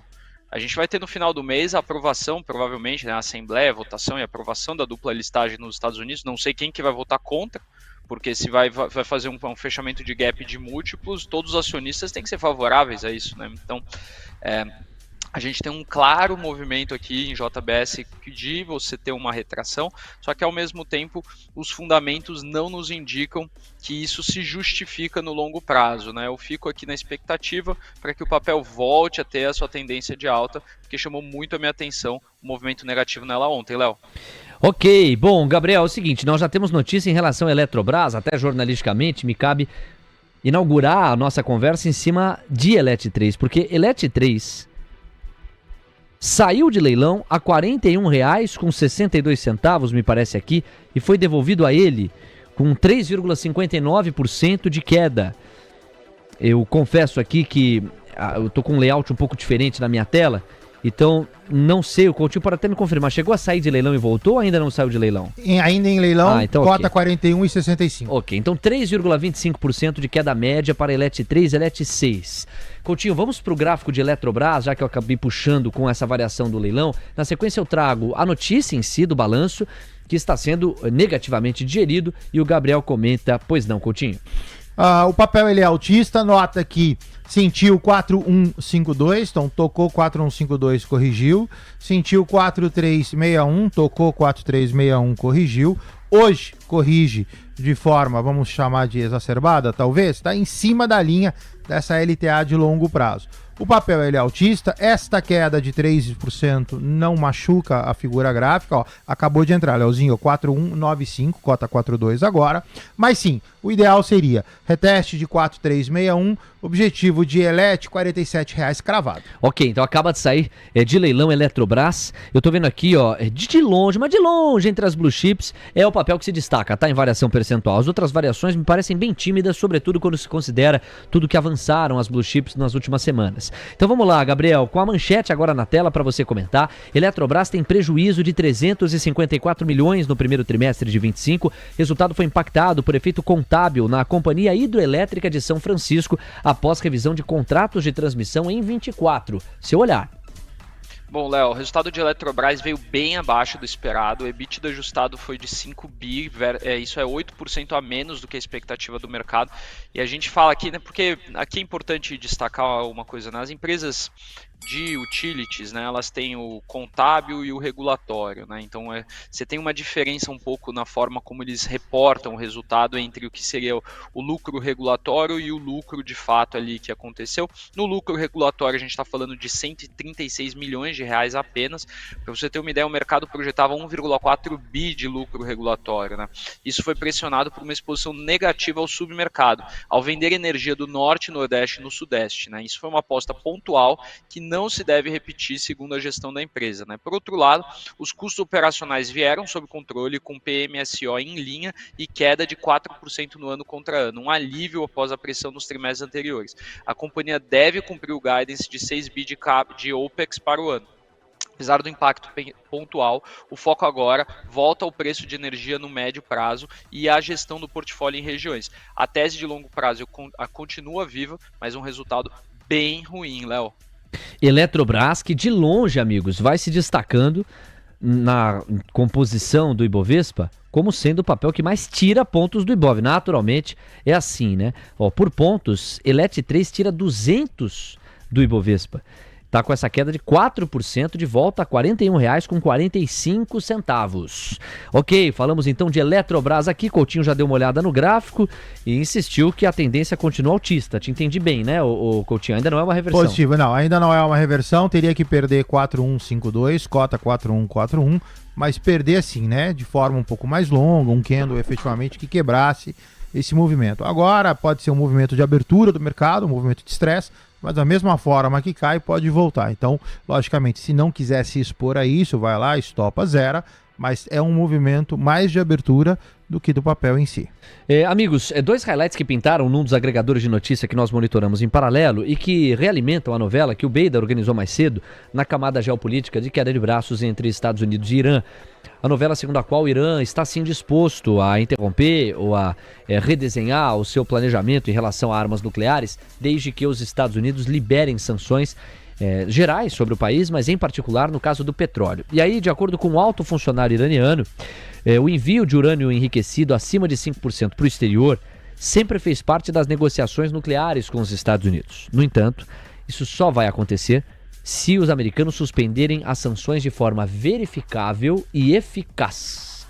Então, essa informação é importante de estar no radar, de você que nos acompanha. Ainda só uma declaração que é mais uma entre tantas na queda de braços entre americanos e iranianos, mas estamos atentos nos eventuais desdobramentos e, quem sabe, num desfecho que permita aos americanos a retirada das sanções que punem o petróleo iraniano e, para estes, a liberação do comércio internacional para maior escoamento da sua produção, que traz o preço do petróleo para baixo, despressuriza a inflação e abre espaço para autarquias pelo mundo olharem de maneira mais tranquila e flexível para corte de juros. Temos 10 horas com 12 minutos, seguimos de olho nos balanços. Âmbar Energia conclui compra de 12 usinas termoelétricas no Amazonas. Unidades que pertenciam à Eletrobras passam a integrar o portfólio da empresa, que também inclui usinas hidrelétricas, solares, biomassa, biogás e carvão mineral. O Gabriel vai falar já, mas antes eu preciso criar aqui a expectativa para a gente pagar a produção industrial nos Estados Unidos, né? Vamos fazer isso, ó. Deixa eu aproveitar para preencher o tempo dizendo que entre as blue chips, o que nós temos aqui é cor verde para Ambev, Banco do Brasil, Bradesco, CSN, Gerdau, Itaú, Magalu, Santander, Suzanos e Minas Vale e VEG, ou seja, a maioria sobe. B3, Eletrobras, Embraer e Petrobras são os papéis que caem. Em variação percentual, de longe, Eletrobras se destaca, cai agora 4,4%. E você tem também nas quedas, para além de Elet 6, Petrobras está renovando máximas, hein? Está caminhando para o 0,0, cai agora em média 0,35. Já na ponta positiva, olha aí a festa do Ibovespa, hein? Bradesco sobe 1, Banco do Brasil, mesmo em dia de resultado, sobe 0,24, tá acenando para os 30. Suzano sobe 0,66, VEG na máxima intradiária sobe 0,7. É o viés de alta que está prevalecendo aqui, hein? O Ibovespa renova a máxima intradiária, 138.721 pontos. 10 horas com 14 minutos, a gente volta a falar dos Estados Unidos nessa cobertura absolutamente dinâmica que estamos entregando hoje para vocês. Olha aí, ó, na tela a tabela da volatilidade. Vamos ver como é que a produção industrial vai mexer com esses números, se é que mexe. DXY tem queda de 0,39, o dólar volta a se enfraquecer, isso vai abrir espaço para o real, hein? Ó, o dólar aqui está caindo 0,40, não espante-se se vai rolar uma renovação de mínima intradiária ou se rolar essa renovação. O VIX distante dos 19 pontos, tentando abrir um pouquinho mais de gordura. Olha os yields de 2 e 10 anos, tem notícia aqui. Nós temos 7 pontos base a menos nos pedidos de prêmio. E o relógio vai girar para a gente entender como a produção industrial revela sua força ou sua fraqueza eventual lá na atividade americana. Última grande fotografia, último grande dado pensado, planejado, esperado para este dia 15 de maio. Você tá vendo aí, ó, que, bom, vou pagar a informação primeiro. Produção industrial americana no mês a mês fica no 0-0. A foto anterior era de menos 0,3. O consenso apontava para uma alta de 0,1. É mais uma evidência que fala em fraqueza da atividade. Então, ó, a história do dia mostra fraqueza na atividade americana em abril, o que já era imaginado, mas tivemos algumas fotos até piores do que o consenso imaginava, e o consenso já levava em consideração o dia da libertação, a bagunça tarifária, os impactos da atividade no geral. Então, ó, a última fotografia que fecha o filme de hoje mostra produção industrial americana apresenta estabilidade quando a previsão apontava para 0,1%. E o dado anterior foi de menos 0,3%. Com isto posto, a tendência é que a curva continue achando espaço para fechar, que é o que a gente está mostrando aqui, ó. São 8 pontos base a menos nos yields de 2 e 6 pontos base a menos nos yields de 10. Às vezes, vem um pano de fundo que sugere, por exemplo, o fechamento da curva. Essa curva até começa a fechar, aí ela volta e depois fecha firme. E isso é muito comum. Nossos analistas costumam trazer esse contexto, porque quem está mal posicionado ou quem não se posicionou na direção correta o suficiente, dá uma puxadinha para ver se sai depois com menos prejuízo e menos pancada. Então não é incomum a gente ver essa dinâmica, e ela está acontecendo hoje. O pano de fundo que nós narramos aqui, ele condiz com o fechamento da curva americana, que agora está sendo entregue de uma maneira mais encorpada. Você vê 8 pontos base e meio a menos nos pedidos de prêmio dos yields de 2 e 6 pontos base a menos nos pedidos de prêmio dos yields de 10. Vamos dar uma olhada nos índices acionários americanos. Lucas Wood narra pra gente Dow Jones, S&P, Nasdaq e Russell 2000 ainda futuros. Faltam 13 minutos para a abertura do à vista. Pois não, Lucas? S&P 500 na região dos 5.875 pontos, 0,30% de retração. Dow Jones 41.900 pontos, 0,35% de queda, região muito próxima ao S&P 500. E Nasdaq 0,37% de queda também, 21.000 mais 238 pontos pro índice. Léo? Amigos, é o seguinte, vamos colocar o gráfico do dólar e do índice, porque pro Brasil isso tem impacto, tá? Esse fechamento mais profundo da curva de juros, só por protocolo, né? Tesla tá caindo 2,14%, Amazon 1,4%, Meta 1,3%, Nvidia tá caindo 0,8%, Apple 1%, Microsoft recua 0,26%, não há exceção, tirando o Google, que sobe 0,50%. Mas isso posto, veja como há um impacto. A curva de juros aqui no Brasil, ela está renovando mínimas intradiárias na medida em que a curva americana renova mínimas por lá. O dólar aqui possivelmente encontre mais espaço de depreciação. O real é que tende a se fortalecer. Por quê, Léo? O que nós fizemos? Não é o que nós fizemos, é o que os americanos fizeram. Se a gente tem uma atividade mais fraca e o entendimento na precificação da curva de juros passa a ser que o Fed vai ter mais espaço para cortar, se o Fed corta mais lá, abre espaço para o Copom cortar na hora que chegar o momento para isso, mais aqui.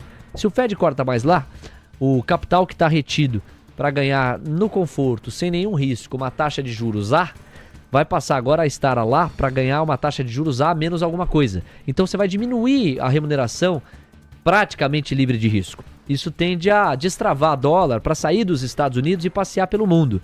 É um dólar mais fraco, menos concentrado lá nos Estados Unidos. É uma oferta de dólar maior em outros lugares, em outras praças do mundo. Então não é sobre o que o Brasil fez de diferente, é sobre o que está mudando na digestão da curva e que deve enfraquecer o dólar a nível global, como nós há pouco narrávamos. O DXY voltou a acentuar o viés de baixa, abrindo espaço também para moedas emergentes, por que não? E o Ibovespa subindo 0,20% é o que nós temos agora. Mínima atrás de mínima na curva de juros. Curva de juros fechando. Pela linha clássica de análise fundamentalista, a bolsa tende a destravar. Eu de tempos em tempos gosto de mencionar isso aqui. O mais básico analista fundamentalista lembra que, basicamente, a análise fundamentalista pressupõe pegar os fluxos de caixa futuros das empresas e trazer a valor presente para você cruzar preço versus valor. Ao fazê-lo, você tem a taxa de desconto, e a taxa de desconto conversa com o juro praticado. Se o juro diminui no presente e na curva, se o juro diminui, você tem uma menor taxa de desconto na hora de trazer esse fluxo de caixa futuro para valor presente. Se isto é uma verdade, o valor da empresa vai aumentar e o preço, se tende a perseguir o valor, tem que subir também. Então, amigos, é um pouco desse pano de fundo que a gente tem para organizar. São 10h20. Coutinho, dólar, que tende a buscar mais mínimas, e bolsa, que está agora em 0,15. Se ela tiver que buscar máximas, qual que é o comportamento gráfico que você espera? Então vamos lá, pessoal. Índice do seu lado esquerdo, o índice deu uma boa puxadinha e aí sentiu aqui a linhazinha, volta, mas mantém o seu cunho altista. Pode sim fazer uma correção, mas permanece altista no curto prazo. Seu objetivo está longe, 1,40,807. O dólar finalmente montou aqui um envelopezinho de baixa, então a figura ela se desenha melhor para uma eventual venda ou manutenção de venda. Cai, lateraliza para cair. O dólar agora tem que, de forma definitiva, romper o 635, já está mais longe daquele 644, que é o que a gente veio falando, que é a linha branca. Então você tem aqui um cai, lateraliza, cai. O dólar, no momento mais viável para baixo, só rompeu 35. O índice faz leve correção para posterior alta. Obrigado, Coutinho. Gabriel Junqueira, vou pedir um comentário macro, que é uma exceção. Durante a temporada de balanços, eu costumo bater contigo mais as empresas e o microeconômico / corporativo. Vamos lá, à vontade para você trazer o seu olhar. Um dia bem importante o de hoje. Não, hoje é um dia muito importante, Léo, e eu acho que assim, o mais importante é a gente olhar para a curva de juros como você bastante balizou, né? Então assim, você olha para o que está acontecendo no movimento lá fora e a gente transmite para cá, até porque vale sempre lembrar que a formação do nosso juros, né, ele envolve também, né, o que seria o juros livre de risco, que é o juros nos Estados Unidos, né? Hoje o grande ativo livre de risco do mercado, ele é o ativo norte-americano, é o título da dívida pública norte-americana, que seria considerado ali o ativo de menor risco. Então qualquer juros, qualquer dívida pública de país vai sempre ser o americano mais o risco país, mais o prêmio por você investir nesse outro país. E uma vez que a gente tem os juros lá fechando, a possibilidade da gente fechar o nosso juros e com isso aliviar as contas públicas, aliviar a situação dos ativos aqui no Brasil é muito grande. O movimento que está acontecendo no F35 hoje pode ajudar bastante os títulos pós-fixados, os títulos de dívida pública a ter um rendimento muito interessante, Léo. Obrigado, Gabriel. E sobre a curva de juros, é isso, não é? A curva de juros fechando lá nos Estados Unidos vai abrir espaço para outras curvas fecharem. Aí você vai naquela lógica clássica, Léo, se a curva fecha aqui no Brasil, varejo, construção civil, empresas mais expostas a endividamento, a alavancagem, são as que tendem a destravar mais e continuar norteando a festa do Ibovespa? Não, certamente, Léo. E assim, vamos sempre lembrar, né, como que a gente chega no valor do equity de uma empresa, né, na análise fundamentalista, né, a gente pega os fluxos de caixa futuros projetados, você desconta eles ali por uma taxa, traz a valor presente, aí você chega no valor do equity, né? A partir do momento que essa taxa reduz, o valor do equity aumenta, né? Porque você vai descontar por uma taxa menor. Então, só por isso, naturalmente, o valor das ações, o mercado acionário como um todo, deveria haver uma descompressão. O que a gente percebe é que muitas empresas, principalmente aquelas mais alavancadas, e aí a gente pode olhar um grupo Simpar da vida, empresas de construção civil, como se comentou, que apesar de não serem alavancadas, são empresas muito ligadas aos juros, né? Porque a gente sabe que ninguém compra apartamento à vista, você geralmente financia, a maior parte da população financia, você vai ter empresas de educação que vem performando muito bem também, muito ligadas aos juros, empresas de locação também muito ligadas à atividade econômica local, o varejo também muito ligados ao juros, tanto que a gente olha, quando a gente comenta dos resultados lojas Renner, vamos falar de Casas Bahia, você tem sempre a parte, né, deles de financeira, que é a parte importante também, uma parte que eles dão, a parte do crédito deles. Então tudo isso acaba ficando ligado. Um juros menor facilita, faz com que a economia gire, com as empresas consigam gerar mais valor para os seus acionistas e não fiquem só trabalhando para banco, né? Porque isso é o maior dos problemas hoje. A maior parte das empresas hoje trabalham para os bancos para poder pagar juros, Léo. Perfeito, Gabriel. Bom, amigos, está na hora da gente acelerar para honrar o compromisso de cobertura do mercado à vista aqui. Âmbar Energia é a nossa próxima atração. Eu vou fazer até melhor. Eu vou já colocar 3 destaques ao mesmo tempo. Isso força o Gabriel a ser mais sintético, o Coutinho idem, todo mundo vai acelerar. Então veja só o primeiro highlight. Âmbar Energia conclui compra de 12 usinas termoelétricas no Amazonas. Unidades pertenciam à Eletrobras, por isso que está aqui. Vamos ver o que o Gabriel consegue agregar nesse sentido. Outro ponto, Eneva reverte prejuízo e tem lucro de 384 milhões de reais no primeiro trimestre. A empresa de energia reverteu o prejuízo de 61 milhões, apurado em igual período de 24. E pra gente fechar a primeira bateria, Equatorial, já que a gente tá falando de energia bastante, né? Falamos de Eletrobras, Âmbar Energia, agora Eneva, fechamos com o Equatorial, que dobrou o lucro do primeiro trimestre. Que empresa, hein? Receita líquida da companhia avançou 18,3% no período para 11,7 bilhões. Momento energia por aqui, vamos no pique, Gabriel Junqueira, como é que você amarra esses highlights? Bom, Léo, quando a gente fala primeiro da questão da Âmbar, né, ela vai fazer uma precificação na Eletrobras, só que o resultado foi bem ruim, né? Então eu acho que ainda esse resultado ruim, ele se sobrepõe a essa notícia, que é uma notícia positiva, desde que a Eletrobras foi privatizada, ela vem passando por esse processo de reestruturação, vendendo ativos não core, e isso faz com que a empresa se valorize e tenha uma gestão melhor. Porém, a gente vai ter aí uma precificação do resultado um pouco mais negativo.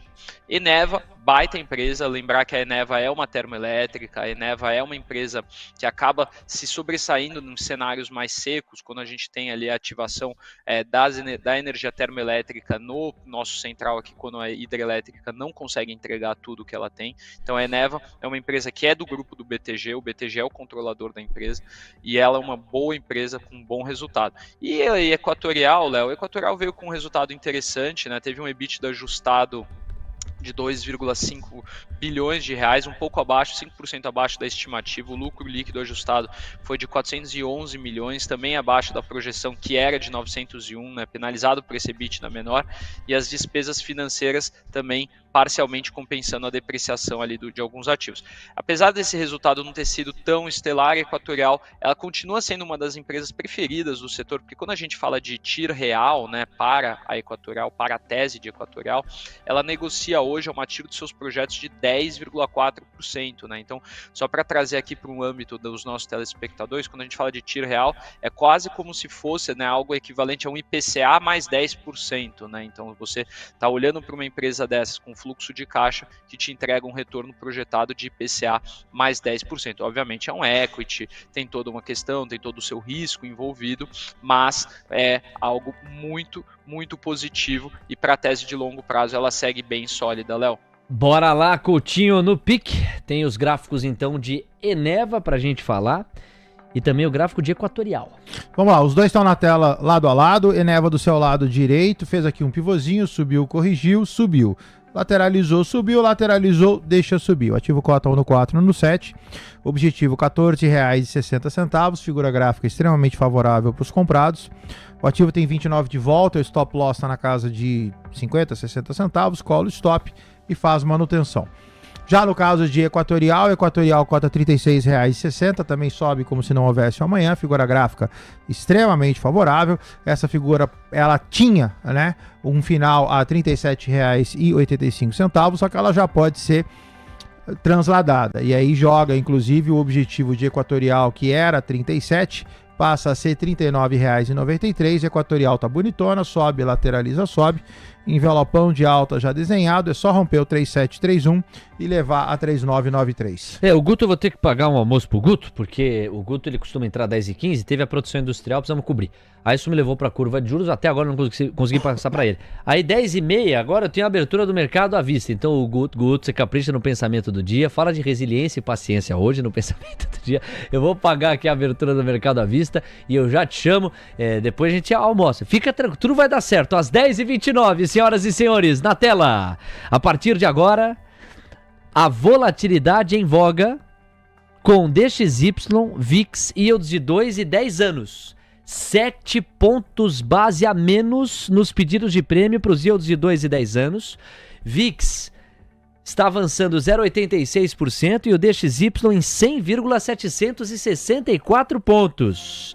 Então vamos lá, amigos, porque o relógio vai girar e você vai curtir a movimentação. A abertura do mercado americano costuma ser determinante para firmar o direcional do Ibovespa, ainda mais num dia de hoje, ou como de hoje, que tem tantos dados americanos para a gente repercutir. Por enquanto, a bola ainda não rolou lá para a abertura, o dólar está caindo 0,41, o Ibovespa está subindo 0,16 e a curva de juros mantém o viés de baixa que renova a mínima intradiária em boa parte dos vértices, sobretudo os mais longos. Vamos lá então, agora sim com a abertura geral, pedir para o Coutinho colocar os gráficos dos índices acionários americanos para a gente ver o comportamento deles. O Lucas vai trazer para a gente o informativo, tanto de Dow Jones, S&P, Nasdaq, quanto Russell 2000. Vamos ver como é que tá no gráfico do Coutinho a fotografia de momento e a gente traz para você, com o detalhe de que Tesla abre caindo 3%, Amazon recua 2,7%, Meta cai 1%, Google no 0 a 0, resiliente o Google, hein? Nvidia tá caindo 1%, Apple recua 0,50% e Microsoft 0,52%. Lucas, ilustra o que a gente tá vendo no gráfico, como é que andam Dow Jones, S&P, Nasdaq, Russell 2000 nos índices acionários em si, com as cotações de momento. É você. S&P 500, Dow Jones, Nasdaq na região muito parecida, 0,30% de recuo em média. S&P 500, 5.870 pontos, 0,32% de retração. Dow Jones, 41.929 pontos, 0,29% de queda. Nasdaq, 21.233 pontos, 0,40% de queda. E Russell 2000 na região dos 2.080 pontos, 0,11% de retração, é que menos cai nesse momento, Léo. 10h31, Coutinho no gráfico. Com a abertura do mercado à vista, oscila pouco, né? Os gráficos na tela para vocês estão em escala de 15 minutos. Então você vê que praticamente nenhuma grande alteração em termos de acoplamento, né? Você olha para Dow Jones praticamente em linha, você olha para S&P 500 fazendo a sua manutenção altista, você olha para Nasdaq, você olha para Russell 2000, sem grandes alterações. Pelo menos por enquanto o impacto ele é mais tímido na abertura. Obrigado, Coutinho. Vamos lá, 10 horas com 31 minutos e por fim o cruzamento dessa abertura do Avista com a Bolsa Brasileira no Avista. Abertura do Avista nos Estados Unidos com o nosso Avista aqui que já estava rolando. Mínimas atrás de mínimas na curva de juros, amigos. Curva de juros fechando, espaço para a Bolsa avançar e o dólar tá caindo. Muita gente pode falar assim, mas como? A Selic vai pagar potencialmente menos daqui a pouco e o dólar cai? Cai porque, como eu antecipei, lá nos Estados Unidos você tem mais espaço para eventual corte de juros ao longo do ano em algum momento por parte do Fed. Uma coisa meio que puxa a outra. Fora que se houver aumento do apetite de risco, a ideia é o dólar cair, né? Mais dólar inclusive vindo, você vê como o gringo tá puxando também Bolsa Brasileira. Então daqui a pouquinho a gente mergulha de novo na dinâmica do Avista e vai para os highlights das empresas. Deixa eu agora, vambora! Hoje sim, Guto Serávulo, agora sim, Guto Serávulo, vamos contigo. Seu destaque na Central TC Investimentos, parceiro, qual que é a simetria que você está enxergando com o head de opções e o pensamento do dia, sem o qual a conta não fecha, vai lá. Vamos lá, pessoal. Petrobras, né, dentro do range, entre 30 e 33, tá? Tem uma volatilidade legal, tá? Isso aí dá para fazer uma operação de venda coberta, tá? É uma operação que eu gosto muito, para quem não conhece, é compra de ação com venda de opção de compra, com venda de call, tá? Essa operação, ela te dá uma taxa fixa para uma certa proteção. Vamos lá que eu vou mostrar para vocês. Petrobras agora, 31,71 e eu estou falando de vender a call. Petro, faca 306, de strike 30,01, tá? Tá saindo a 2,38. Como é que fica o portfólio? Você compra ação, vende a call, seu custo fica em 29,34, né? O seu strike é 30,01. O que é isso? Se você vende a call, né, você é obrigado a vender essa ação a que preço? A 30,01, se a ação estiver acima no dia do vencimento, né? Só que o seu custo é 29,34. Então você ganha 2,30. Mas em compensação, olha aqui que interessante, você tem a taxa de proteção de 7,5%. O que é isso? É o preço atual da ação até o seu custo. Pessoal, o mercado começa a cair, não é uma operação estática, né? Começa a cair, você tem a famosa rolagem. Você tem que defender a operação, você vende uma opção com strike menor, né, e vai defender a operação sempre coletando prêmio. Lembrando, né, que se você fizer uma taxa de 1,95 ao longo, né, médio, ao longo de 3 anos, você dobra o patrimônio. Pode fazer a conta. Porque é faca na caveira, dinheiro na carteira e vamos ao pensamento do dia.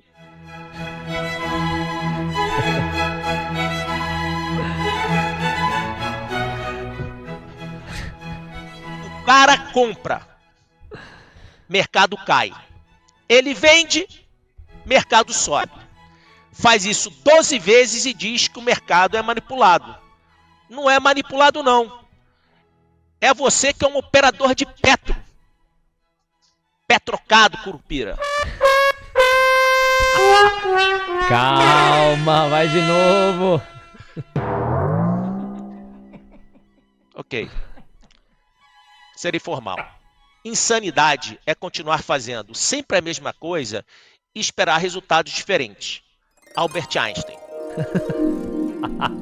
Tá bom, coral de anjos aqui pra Guto Cerávulo. Obrigado, Guto. Valeu por esperar aí nesse dinamismo enorme aqui de muita fotografia. Eu vou te falar quanto dado... Não, mas hoje... Meu Deus, muitos números aqui com direito a Jeremy Powell ainda. E olha, não acabou, na faixa das 11 tem mais, mas deixemos a faixa das 11 para a faixa das 11.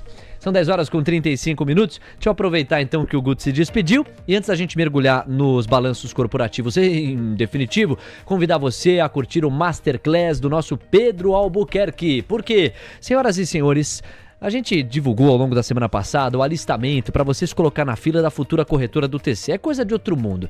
Essa futura corretora vai oferecer benefícios e vantagens bem diferentes das de outras corretoras em que você pode fazer suas negociações.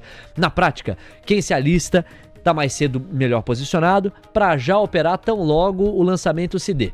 E a cada semana aqui a gente vai trazer uma novidade que são ainda as primeiras de tantas outras que virão. Uma delas é o Masterclass do Buca, em que ele vai aprofundar a metodologia dele de operação.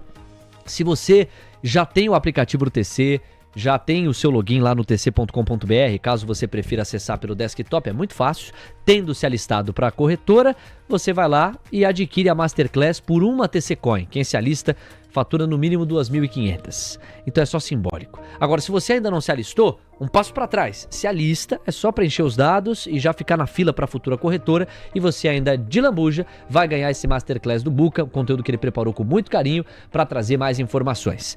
Tem link fixado no chat do YouTube para quem é de link fixado no chat. Tem link na descrição da transmissão para quem gosta da descrição. E tem QR Code na tela já há algum tempinho aí para você enquadrar e se planejar. 10 horas com 37 minutos. Bom, vamos lá. Gabriel Junqueira, volto contigo agora com alguns dos destaques que você me enviou. Casas Bahia, atenção você que gosta de varejo. Casas Bahia, o headline não é exatamente positivo, né, Gabriel? O headline é o seguinte, ó, Casas Bahia, dívida pesa e prejuízo sobe 56% para 408 milhões no primeiro tri.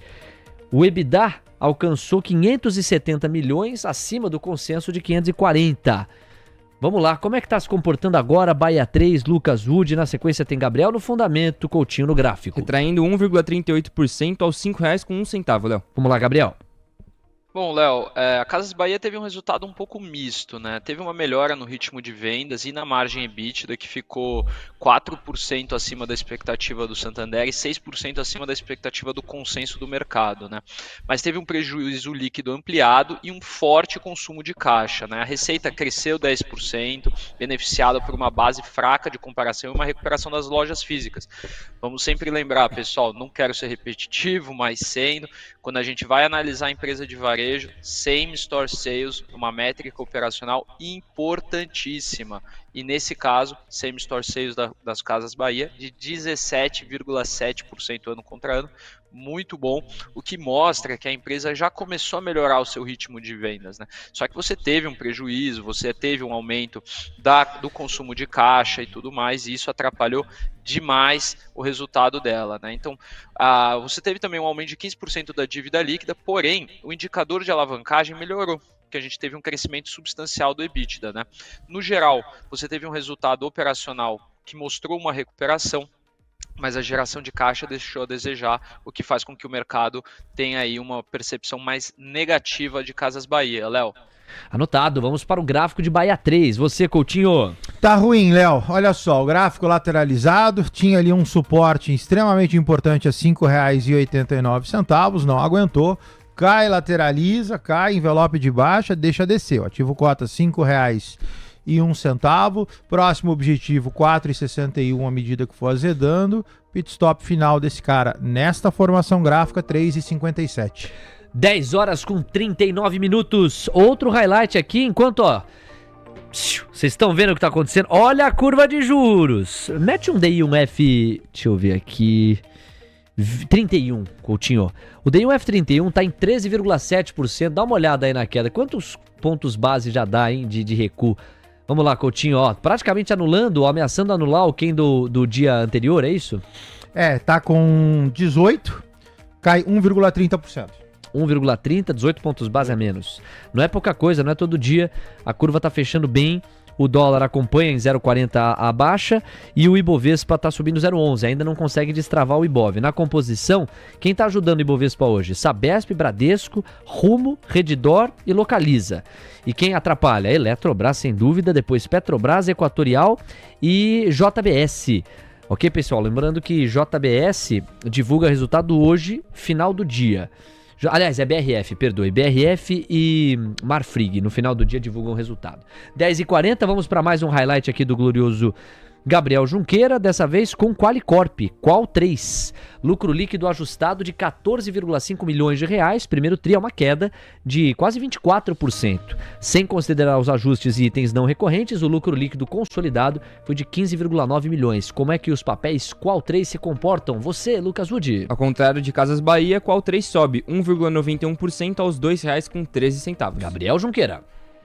O Qualicorp, mais um resultado misto também, né? Eu até comentei aqui no TC que eu achava que ia gerar uma reação neutra ou levemente negativa, mas o mercado interpretou de uma forma positiva, né? O destaque melhor aqui segue sendo a forte geração de caixa, com uma redução de 12% na dívida líquida, né? Que fechou em 853 milhões de reais, sustentando a estratégia de desalavancagem, né? Além disso, a companhia destacou um avanço no take rate, um movimento positivo para a receita e margens futuras, né?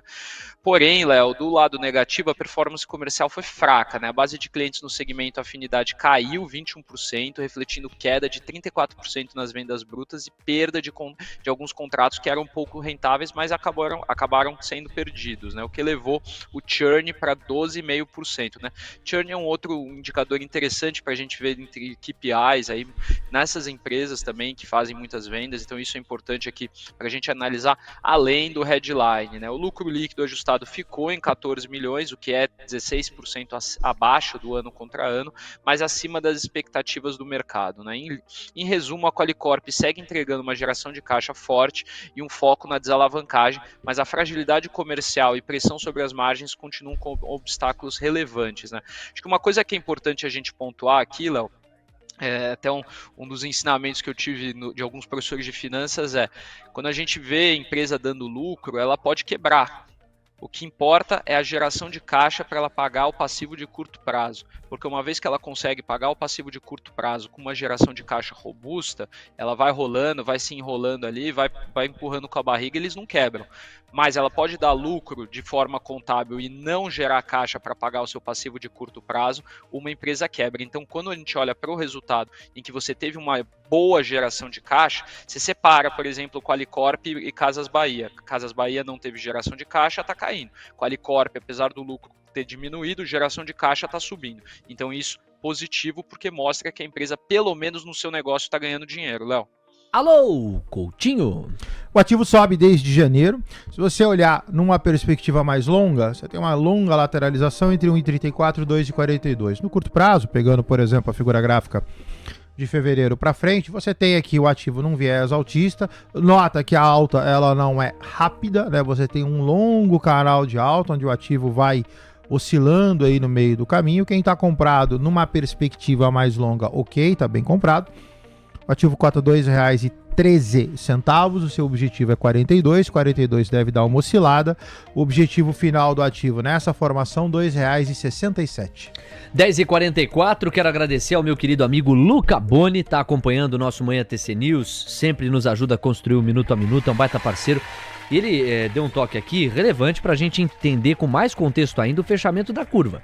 Não bastasse o apoio que os Estados Unidos estão dando com a curva americana em sentido de baixa, os yields mais fracos em rendimento, nós tivemos também a oferta do leilão. Leilão de quinta-feira é leilão que tem sido o coração da captação de recursos por parte do Tesouro.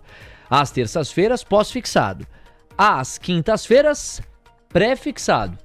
E é nisso que tem apostado o Tesouro na hora de captar. Mas olha só, e agora eu mostro para vocês, como a oferta foi mais fraca.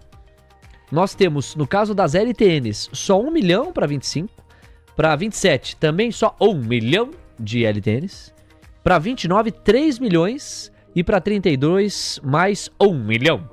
E NTNFs, 300 mil para 31 e 300 mil para 35.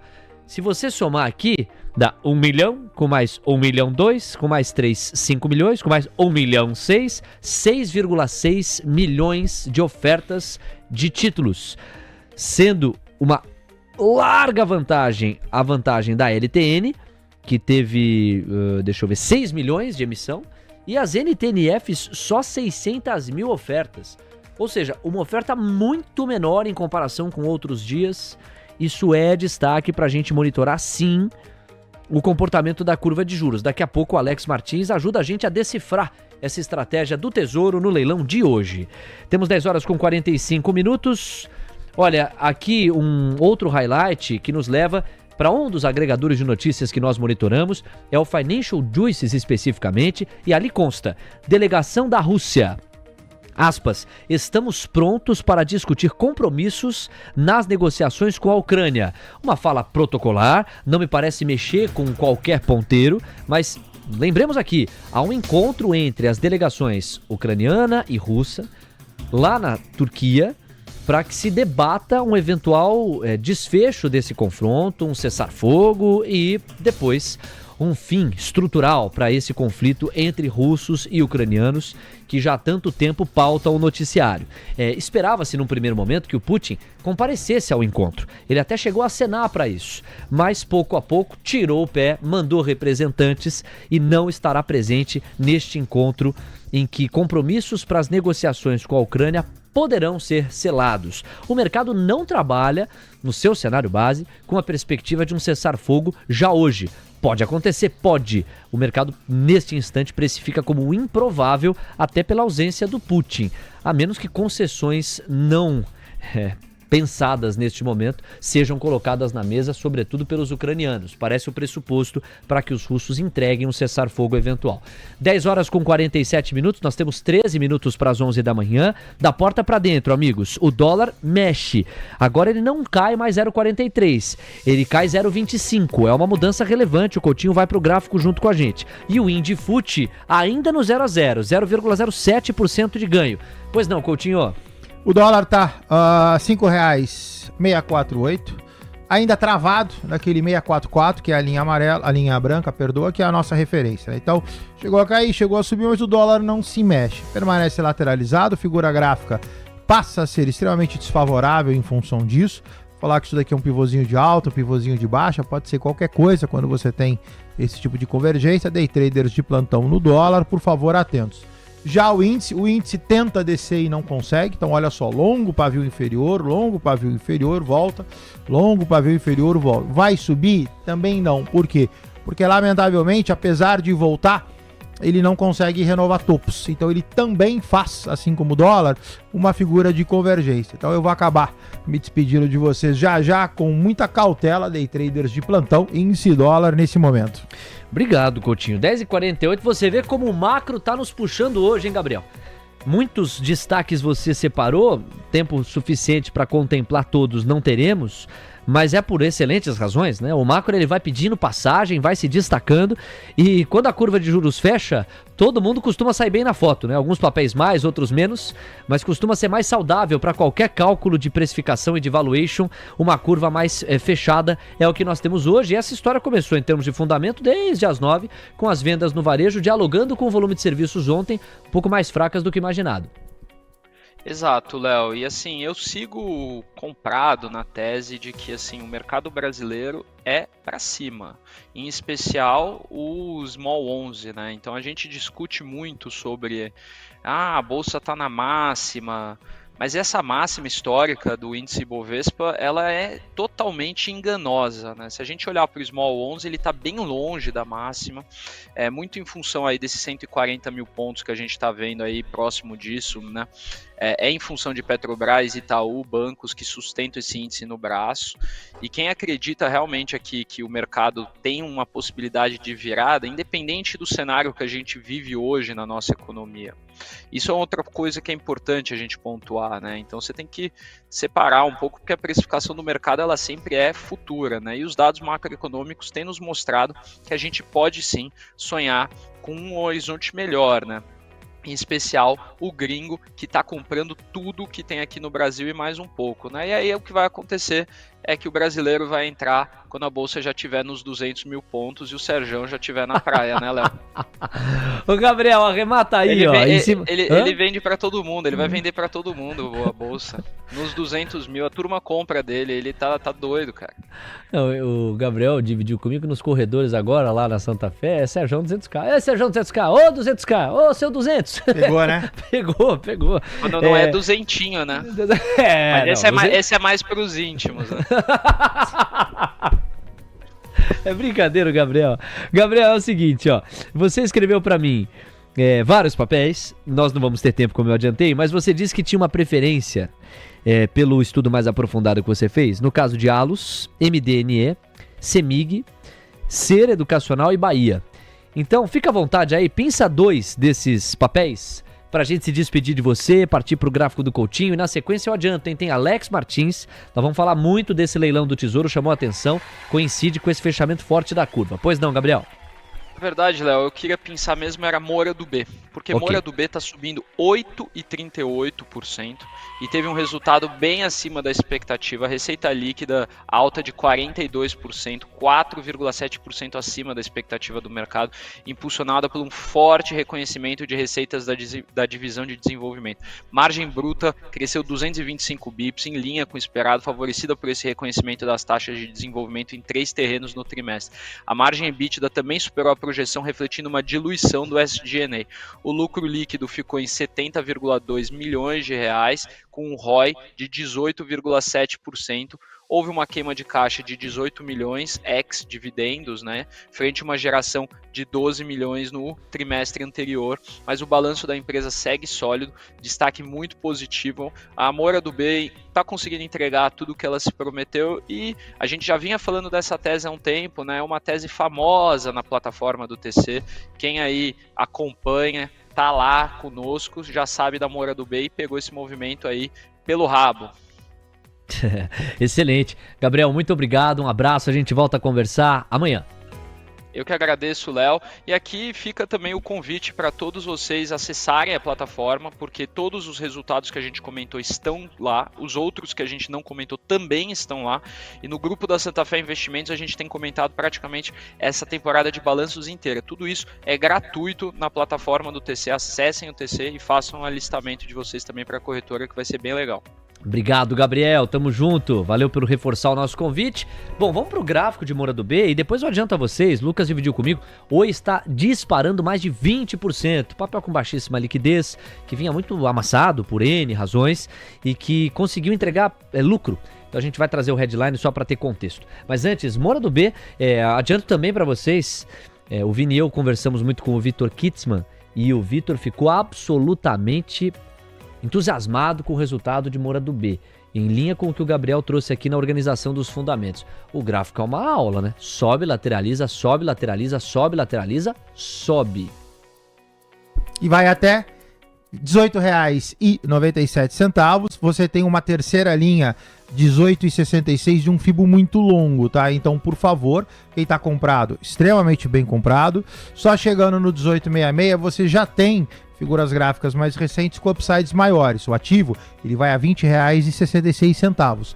Só que, como eu tenho uma terceira linha muito predominante, por favor, atenção, 18,66 pode dar uma oscilada, cola o stop, objetivo R$ 20,66. E pra gente não desfalcar, quem tá por fora, né? Pô, como é que Oi tá subindo 20%? Ó, esse é o headline. Oi BR3 reverte prejuízo e tem lucro líquido de 1,67 bilhão de reais no primeiro tri de 25. A fotografia foi divulgada ontem à noite. Ela está em recuperação judicial, como nós sabemos, mas foi um resultado considerado absolutamente ótimo, né, por parte do mercado. Era 20% quando você me passou, agora Papel preferencial de Oi tá em leilão ainda, né? Oi BR4 a R$ 8,97 na máxima intradiária, subindo 21,22%, Léo. E a fotografia de Oi BR3, que tem mais liquidez, mostra o que pra você, hein, Coutinho? Papel aparentemente acha fundo, 0,46. Você nota que faz o seu primeiro pivôzinho de alta, a sua primeira figura de cunho altista. Se subir, 0,99, cota 0,76. Coutinho, meu parceiro, 10h55, nós não temos mais tempo, foi uma luta contra o tempo aqui nessa faixa das 10, mas a gente não pode se despedir sem dar a você a chance de falar do dólar e do índice, trazendo o norte. Você há pouco falou, sugeriu, alerta, é por aí? Vamos dar uma olhada, pegar o gráfico atualizado? Então olha só, pessoal, é por aí. O que era bom em termos de alta já negativou de novo, então a nossa linha tênue é o 644, né? Então hora vai acima de 644, hora vai abaixo de 644. Enquanto tiver nesse intervalo de R$ 5,635 a R$ 5,653, o dólar fica numa posição vulnerável. A figura gráfica, ok, ela é um envelope de baixa, deveria ser baixista, mas de novo, às vezes a figura te causa um certo desconforto. Então, por favor, fiquem atentos para encerrar o índice do seu lado esquerdo. O índice altista, né? Então virou finalmente, né? Fez aqui os longos pavio inferior, agora resolveu topo. Então agora eu fico mais confortável, sobe, lateraliza, deixa subir o índice. Eu me despeço de vocês com cunho altista. Coutinho, muito obrigado, até amanhã. Tchau, lindão. Obrigado, pessoal. Um bom dia para vocês. Um abraço, Lucas. A gente se vê amanhã.